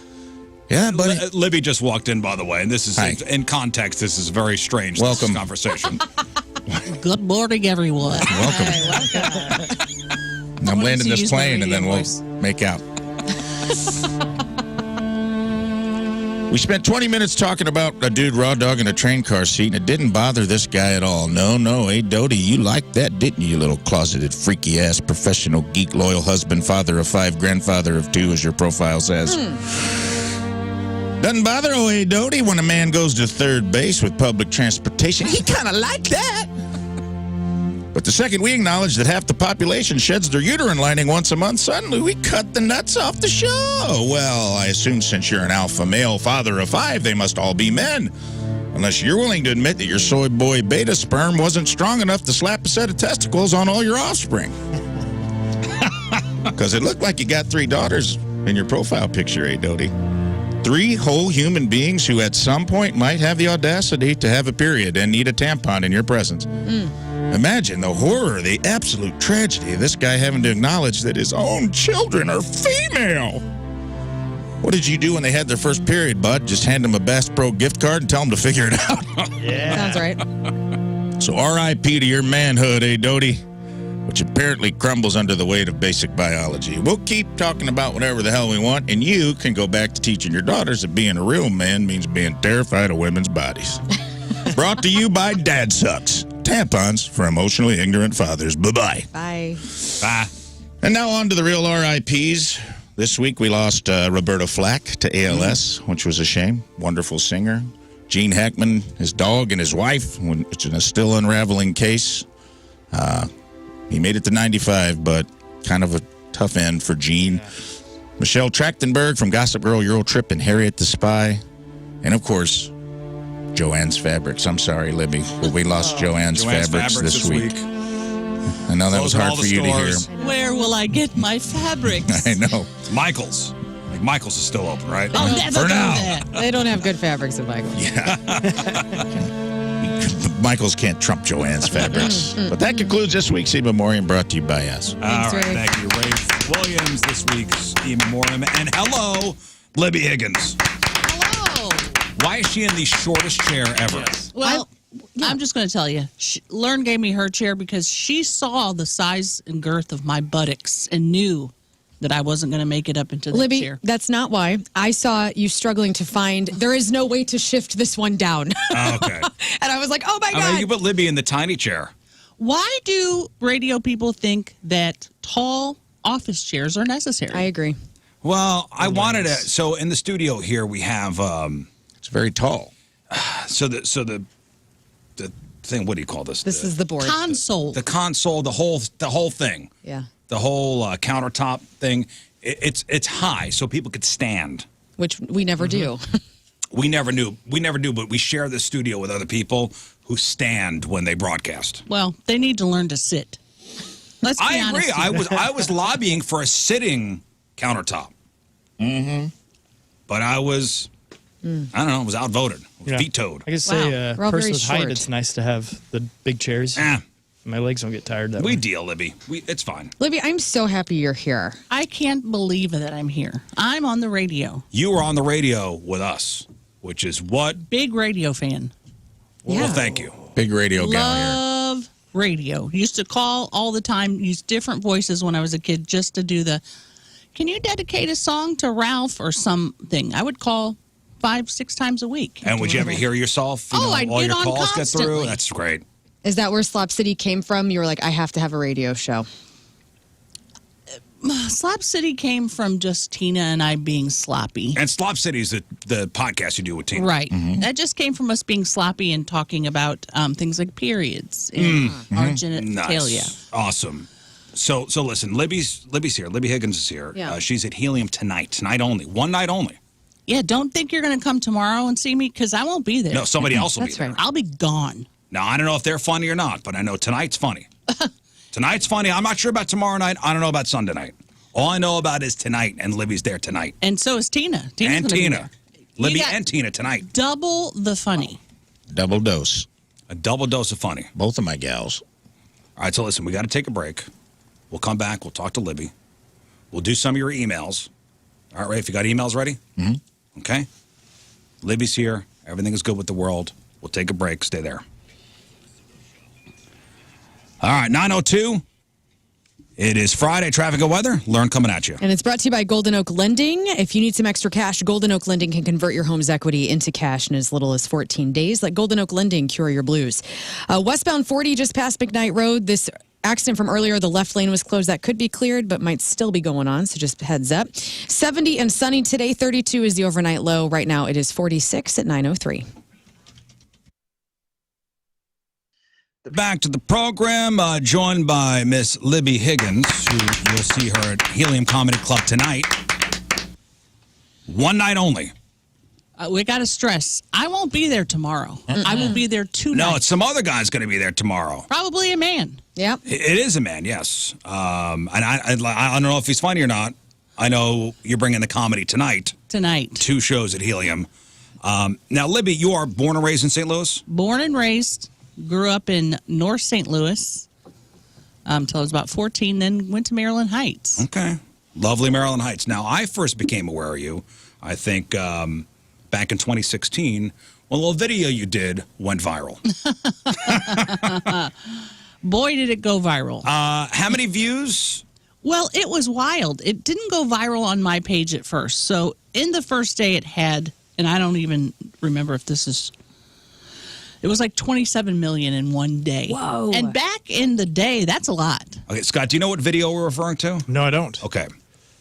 So in 2016, somebody sent me the video and said, hey, I think this chick is in St. Louis.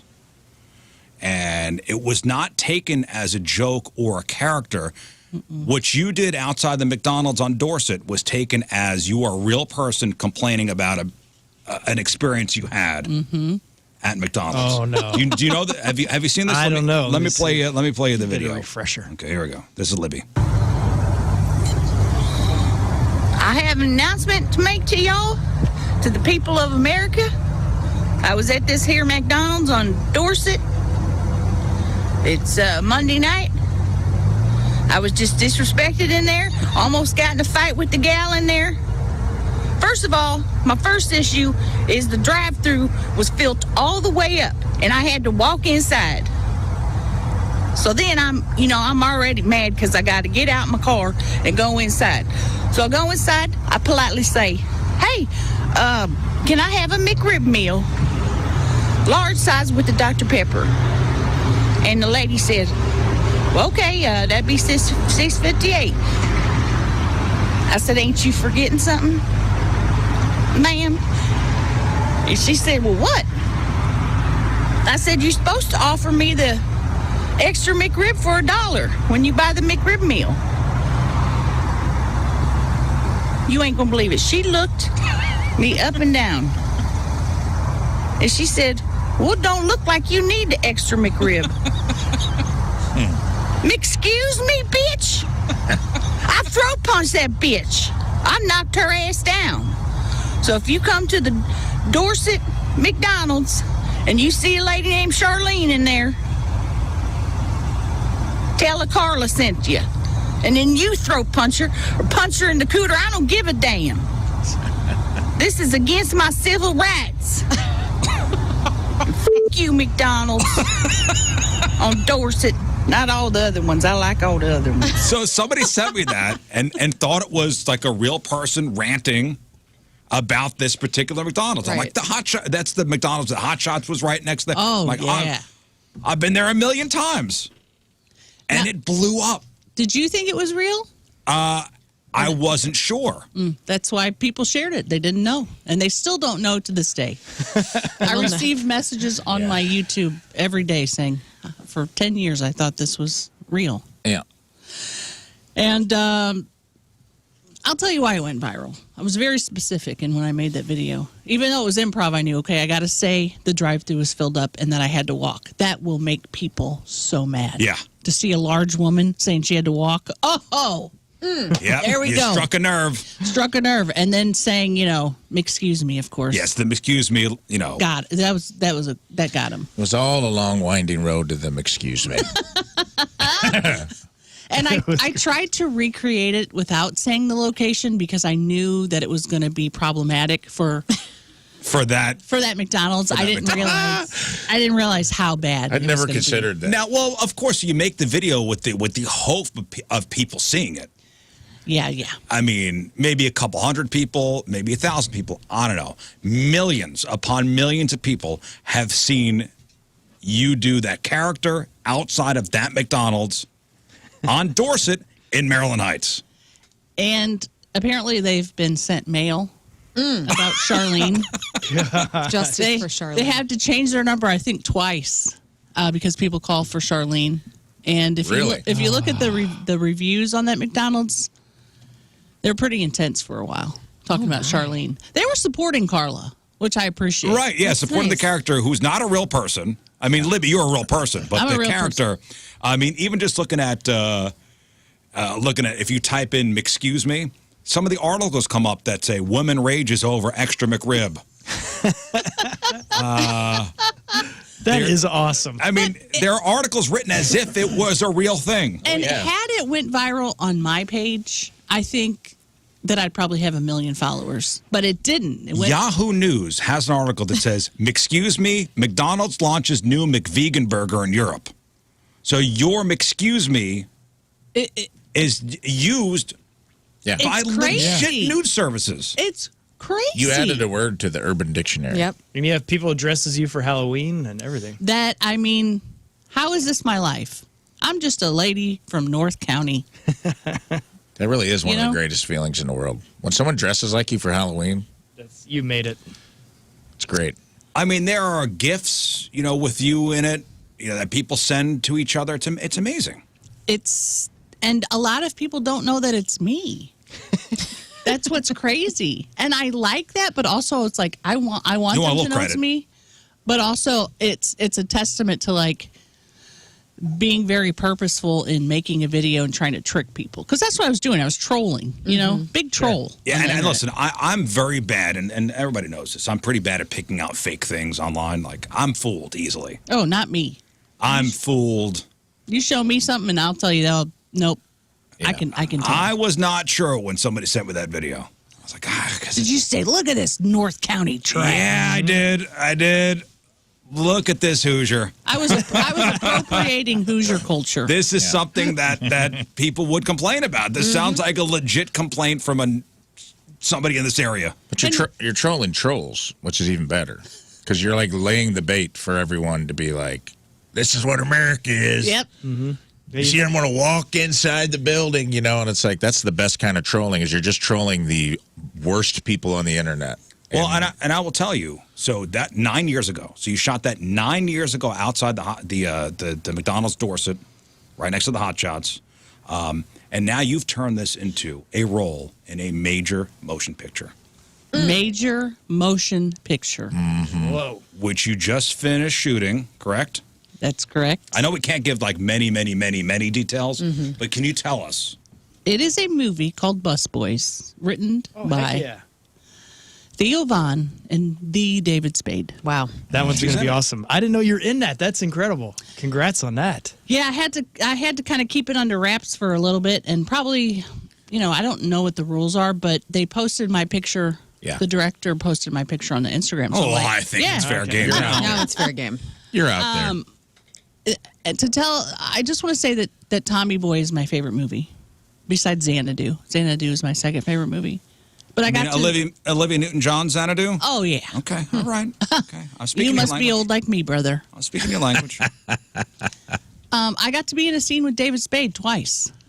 Got to be in a scene with Theo Von once. That's so great. And also, Chris Elliott was there. Yes. The second. Trifecta. Outstanding. And you know what Yeah. Chris Elliott said to me? What? He said, you were very funny. Me. Whoa. So if you were thinking I'm not going to go to Helium tonight to see Libby Higgins, maybe message Chris Elliott on Instagram and say, hey, should I go see Libby? Is she funny? Yeah, do it. Yeah. And then you'll say, well, Chris Elliott doesn't have an Instagram. How do I message him? That's not my problem. That's not your problem. You figure it out. Yeah. You come to see me at Helium, and will I say, excuse me? If you guys come tonight, Oh my gosh. at some point I will say, excuse me. Just once or twice. Okay. Just you for an hour. Just saying, excuse me for an hour. That's the set. All right, good night, everybody. Excuse me. This catchphrase is getting a little old.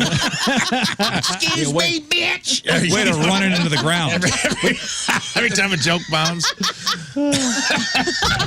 Why haven't we thought of this before? Every time a joke doesn't land the way you want, just trot out, excuse me. You're back in St. Louis, baby. But the fact that you're in this movie and Chris Elliott praised you, that's amazing. Yeah. And I'm sure you almost choked up, right? I mean, oh my God. I just don't cry in front of your hero. I'm still like, I can't believe this is happening. Really. You seem to be a person that is enjoying, even when you came in here, like, I can't believe I'm on the radio. This is your first time on the radio. I can't believe I'm on the radio. I love radio. As a kid, I tape recorded songs on my little tape cassette. Yeah. On the radio. It's true. When I got this job, she freaked out. She was like, I can't believe you're on the Rizzuto show. Like, she's like, that's so freaking awesome. Like, she really is like old school Radiohead radio fan. Yep. And make sure she gets to raid the prize closet. Oh, yes. I know words like bed music. Music bed, yeah. The jargon. Dead air. Yes. You don't want dead air in this. You do not want dead air. No, we don't want dead air. Dead ass. Dead ass. Dead ass, no dead air. But I congratulate you on not just the success of the, excuse me, bitch, but I mean, the movie's huge. When Rafe told me you were doing this movie, so happy for you. Can you say the role? Can you say what you played? I don't know what I can say. I feel like that's not good. When does the movie come out? I don't know. I don't know a lot of information. I just know that. Look it up, Scott. Scott will look it up. Imagine you're going to be at the premiere of this thing. Oh my God! Right? What am I gonna? What are you going to wear? Learn, you got to dress her. I'll wear a blouse, and some slacks. Let Learn dress you. Oh, I would love to. I got called a personal stylist at Nordstrom the other day. So. I mean, just the coolest outfits this gal. Right, she won Best Dressed at Hubbard Radio St. Louis. That's fact. That is fact. Now, she ran the contest. I did. The contest was rigged. But everybody on the show won something. So when does Busboys come out? I'm trying to find it. It's on IMDb, but there's no release date yet. And they haven't updated my picture on there yet. I check every single day to see if I'm on the roster yet. Oh, am I on there? You weren't on there.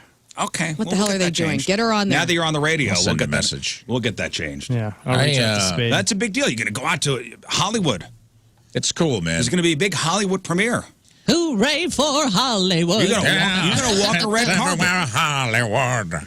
Not good at walking. I have my You should dress like old timey. You should go to the premiere like it's 1930 and like a little clapper out, like a flapper dress. Like, hey boys, paparazzi are going to be out there taking your picture because you're in the movie. And I'll say stop. Oh, yes. Yeah, man. You need if you need a Farnsworth, I'll go. Do you have a date? Put me on like a little umbrella and a bow Well, I tie. have several people that have already put in dibs, so we're going to have to do some kind of lottery, yeah. Or a contest of some feats of strength. Yeah. Rafe will wear a see-through outfit. I will. I'll do the Kanye. I'll be Kanye's hostage for you. Could you imagine if you showed up just full Pressed hanging ham. brains? Like That would be the end. Bianca Censori at Yes. was it the Grammys? That would be the end. I wonder if I could sit by David Spade at the premiere. Probably. You think I could? Is anyone sitting here? You were Like, telling you were me, questioning. and this is awesome, and it's not giving anything away, but you were like, you got to do improv with David Spade. Like, you Yeah. did your takes, and then he's like, all right, let's do a few improv. Oh, is that how they do? They have the script, and then they're like, all right, let's Yeah. keep the camera rolling. And Let's you just got some laughs. Got some That's laughs. huge. And see, doing stand-up is so different. You get immediate laughs on a set. Yeah. They have to hold their laugh. So I'm like, did I do good? Am I good? There was a couple times in my career of having people on the radio that after we got off the air that they would compliment, like, hey, I can't believe you kept up, or hey, good job keeping up with me. Bill Burr said that to me once. Whoa. We did about High 1.5, praise. 2 hours of him on the air. And he goes, hey, man, you kept up great. And I was like, oh, And you should have said, yeah, you kept up with me great. squeeze me. McRiz me. McRiz me. And then Lewis Black I made laugh once. And I was that. I love Lewis Black. Yeah, dude. Are we all name dropping right now of our compliments from people? No, they're just me. Oh, Jason Bonham, who's John Bonham's son, told me one time that I reminded him of Liv Tyler, and that's kept with me for nice. this whole time. What's your compliment you got? Let's do a round You were table. there. Remember, I got Tim Meadows to do a spit take in an improv scene in New York. Oh, nice. You were in the audience. I was in the audience. You're the only proof I have. Yep. I've been your friend we've done a lot of crappy shows together. We've done a lot of shows to no one, laundromats, chili cook-offs. We came up together, and I'm very, very proud of you. I'm very, very proud of you for what you're doing. It's awesome, dude. You're going to piss off some guy, and you're going to some write guy's another gonna be thing. like, oh, don't worry. Don't get vulnerable. They're already flowing in. It's just a cool thing to see, like, your friends, like, we were talking about it on the phone the other day, and you're like, look how casually we're talking about you doing a scene with David Spade, which is insane. Like, we grew up, that's our cast of SNL. Like, we grew up watching Tommy Boy. We can quote the movie, and I'm like, you were just chilling, doing a scene with David Spade. Well, when you say chilling, that's not true. I didn't sleep a week before. Yeah, well. Because I was very nervous and sweating profusely. Were you able to take advantage of craft services? I'm always curious as to what they serve. No, I was not going to get diarrhea accidentally on set with David Spade. Okay, Learn and I did a TV show last summer. Okay, which we'll tell you about in the coming months. Do you remember what they kept us in the tent and the craft services they I had do there? remember. All the snacks. All of the snacks. Learn and I were part of a major television show. We shot secretly. It's airing in the summer. It's airing in the summer, and they put us in this area where they're like, "Hey, all the snacks you guys want, go ahead." And I went, I loaded up. I took snacks home. I'm putting stuff in my pockets. Wow. That is very Hoosiery. Very good cookies. Yeah. Whatever you wanted to drink. We're not going to have you guys back, all right? No, that was it. No, that was But it. we knew that was it, and Yeah. I'm like, I'm stocking We're taking up. advantage. This lady's got pockets full of cantaloupe. Damn right I do. Walking off the set. I'm no fool. Wait, when can we know about this? Well, it's interesting. The promo came out a couple of weeks ago, and a Riz Show listener was like, "Was this you guys?" And so it's out there, but We're not we allowed can't to talk confirm. about it until Yeah. a week before it airs, which is wild. Even though we're in the promo for the show. Yeah. Is it Survivor? I wish. Shh. We didn't survive. We didn't make it. What if Survivor had craft services? Ever seen Naked and Afraid? It ain't that. No, it's not that. And listen, we have time for maybe an email or two. Sure. I want to get to some emails before we end the week. Yes, Scott? It said January 2025 is when the release is, but it's not been Okay, released. we're already past. Maybe they finished shooting in January of 2025. No, I said that was the release date for theaters, but Well, I don't it's think not that's true. happening. It lies on that website you're at. All right, Rafe, RishShow1057thepoint.com, or send your instant feedback to the 1057 The Point mobile app. There we go. Here's some emails for you. Hey, guys. Hey. Hi. I was curious if any of you have seen the documentary on Netflix called Frogging, Frogging. It's about people secretly living in other people's houses, sometimes for months, without the homeowners being aware. You should certainly check it out. New Fear Unlocked. Love the show. Bye-bye. What is this on? Oh, no. Netflix. Why is there a camera crew there? Like, what do you mean? Oh. They're filming themselves? No, it's a documentary about. I read a story about this one time where, like, a lady lived in an apartment and called- she would find, like, She would buy like food, and then some food would be missing. And she thought her brother used to come over and let her dog out in the middle of the day, and she thought that her brother was like eating, just having a snack. And then she came home one night early because she had the flu from work, and she noticed like this little hatch up to the attic was ajar. Oh. And she thought it was weird, and she went to bed, and she heard like some rustling in her closet. Oh. And a person ran out. Okay, so the documentary is called, I don't know if it's on Netflix, but this was from 2022. It's called Frogging, Hide Her in My House.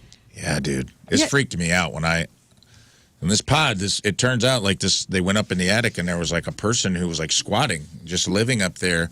And the reason they got caught was her apartment flooded, and he saved the dog. The person living upstairs must have been like playing with their dog all day, and the apartment was flooding. This is my move if I'm living in somebody else's and house. the dog was in a kennel, and he let the dog out so the kennel wouldn't flood or whatever. And that was like how the person. He's a hero. They never caught the person, but like. All right, why didn't the dog ever tell? I don't know. Here's the description of the show. What is frogging? Frogging is the crime of people secretly living inside somebody else's home.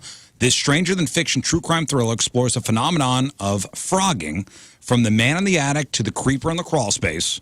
Each episode features 2 first-hand accounts of survivors sharing the most skin-crawling, twisted, and truly terrifying stories imaginable. Along with interviews and key archive materials, cinematic recreations bring the clues and confrontations to life. This series proves that, yes, there may actually be monsters under the bed. Oh, no. Yay. You stayed at our place last night. I was frogging. You thought I was asleep. I was frogging in that the duplex in the crawl space. Did I snore?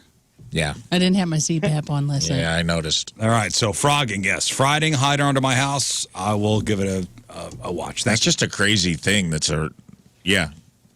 New Fear Unlocked. New Fear Unlocked. That's Next. awesome. All right, Riz. Yeah. How do you feel comfort level-wise now in year 10 versus year 1? I remember hearing the nerves and neurotic energy on day 1, and I'm using this because you kind of talked about it with Libby on the break, so I wanted to get your opinion on this.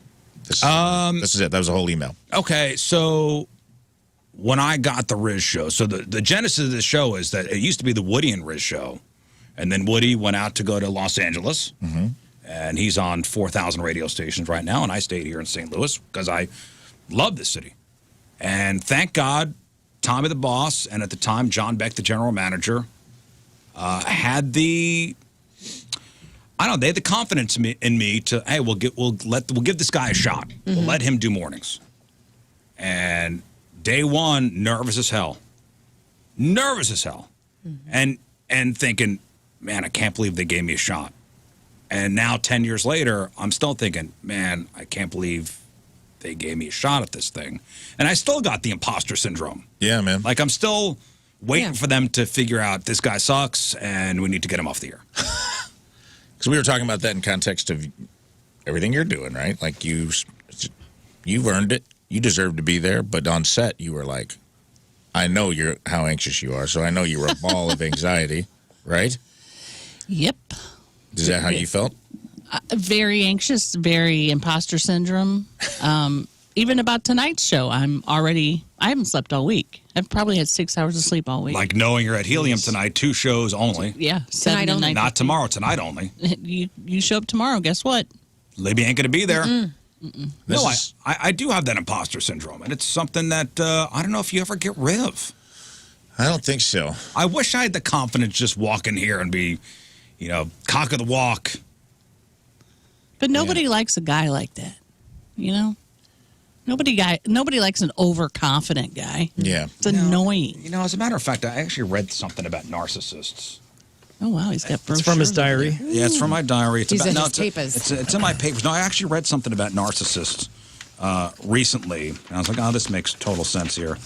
Talk amongst yourselves. Well, here it is. Okay. Are you a self-absorbed narcissist? Here we go. A new study found people who act like they're better than everyone else more likely to be ignored, rejected, left out of stuff. So if you think you're the best, but you didn't get invited to the party this weekend, maybe it's because you think you're the best. You're the problem, bud. The study found we tend to avoid hanging out with people who act superior And narcissists are also really good at noticing when they've been left out. And when it happens, they tend to get defensive about it and act even more narcissistic. And it makes us want to hang out with them even less. So it's a vicious cycle, guys. It is a vicious cycle. At work, it might mean you're more likely to be left off email chains or have your ideas ignored. On weekends, it might mean you're left sitting at home, stumped by the fact that you didn't get invited anywhere. I think getting left out of the email chains is good, though. Yeah, people that's are okay the about only. that. That's the only one I'm like, yeah, we could do without that. Yeah. I think the most talented people in my experience have imposter syndrome. I think the overconfident people are usually wildly less talented than they think they are. But the people that I see, like every show before show, she's inconsolable. In the green room. Diarrhea? I get it. Yeah. She's great. But in before show, 15 minutes before show, you're on the border of a meltdown sometimes. And then you go out and crush every single time. Well, it's a very interesting dichotomy to watch. So imposter syndrome is a psychological phenomenon characterized by persistent feelings of self-doubt, inadequacy, and a fear of being exposed as a fraud despite evidence of one's accomplishments. Yes. Yeah. Libby, you earned that role. You earned that movie role. You're him. Good. I tricked him so far. You And you're didn't so trick damn him. talented, Libby. You are so freaking funny and like Now say insightful. something nice about me. Go. You have one of the most interesting Thank brains you. I've ever known. Thank you, Learn. And Learn only because You you have guys awesome didn't guests on your show. Stop it. You're a cool Go on. guy. Go on. Your hair looks nice today. Thank you. Why am I not getting invited You're anywhere? hung like an Arizona pack mule. Do you I want to think go to the that's good. speakeasy tomorrow? Yet yes, again. I do. Okay. You got nice teeth. Oh, There you go. thank you. You hit it Invisalign. right on the head. Which, the narcissist I am, I call it Invisalign. Thank you. That's okay. You're not a narcissist. Listen, Libby Higgins is here. We got to take a break. We'll come back and we're going to wrap her up. All right, that is it for us. We thank you all for tuning in. Big thanks to Libby Higgins for coming in, hanging out. Thank you for having Why are me. you laughing? Because she was zoned out. She's so enthralled with the TV behind you that she didn't realize we were back on. She was just going. I'm just looking at all the numbers. Just take it in. Yeah. She's breathing Take it in. See Libby tonight and tonight only. Yeah, not tomorrow. Not tomorrow night. I don't know if we've said that or not, but not tomorrow. Tonight at Helium Comedy Club. 2 shows? 2 shows, what, 7 and 9:30? 7 and 9:15. 9:15. Don't show up at 9:30. And meet and greets after, free. All right, free meet and greets. Free meet and greets. Get that. You don't get that often. And then we will see you before that major motion picture comes out. I hope so. I hope I get to come back. Yes, you will anytime you want, Libby. And the next time you come back, I'm going to get a card. I'll get a card table that's okay for fat people to sit at. Oh, stop. Like lower to the ground. You know what? We'll buy one of those. We'll have those You will available. have one for Yeah, you. we will have one. We'll Don't have you worry one about for that. you. If you missed anything on the program, make sure you check out the podcast sponsored by Dobbs Tire and Auto Centers. Also, the clip of the day brought to you by Michael's Flooring. Today's podcast is titled Please McScuse me, Libby Higgins. There we go. Yeah, You made how the about it? podcast title. Amazing. Scott, what else? Well, you can follow me, King Scott Rules, and as you guys know, I'm going to be the first person to have over 1 million followers on Venmo. So if you want to follow me, it's awesome. Just go to King Goals. Scott Rules, and it's only $1, and it's free to follow me. It's after Okay. the $1 payment. Thank you, Scott. Learn. Yeah, go see Libby and Tina tonight at Helium. They're both so damn funny, and follow them on the socials. Follow me on the socials at Learn Versus Radio, and have a great weekend. Libby, anything else to plug? No, just follow me on Instagram and send me a message. Okay, and the Instagram is? Libby Higgins. That's Libby with an IE. Okay. Libby with an IE. Yeah, go see Tina and Libby tonight. Also subscribe and watch Slop City Podcast. Yes. Their podcast. And it's going to be a great show tonight only, right? Only tonight. I want to reiterate, it's just Do tonight. not tomorrow, tonight. And if you're not in the St. Louis area and you find yourself stuck in Peoria, Illinois, come on out to the Jukebox Comedy Club. I'm doing 3 shows with Todd Berry over the weekend. All right.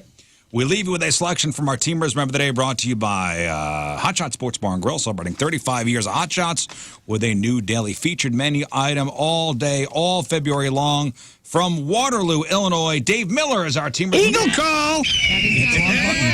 Dave! And you know what? That really is going to First piss them ever. off because The rivalry of the Waterloo Bulldogs are the Columbia Eagles. So I didn't mean to hit the Eagle call. My fat fingers. All right, that's it for us. That means the week is done.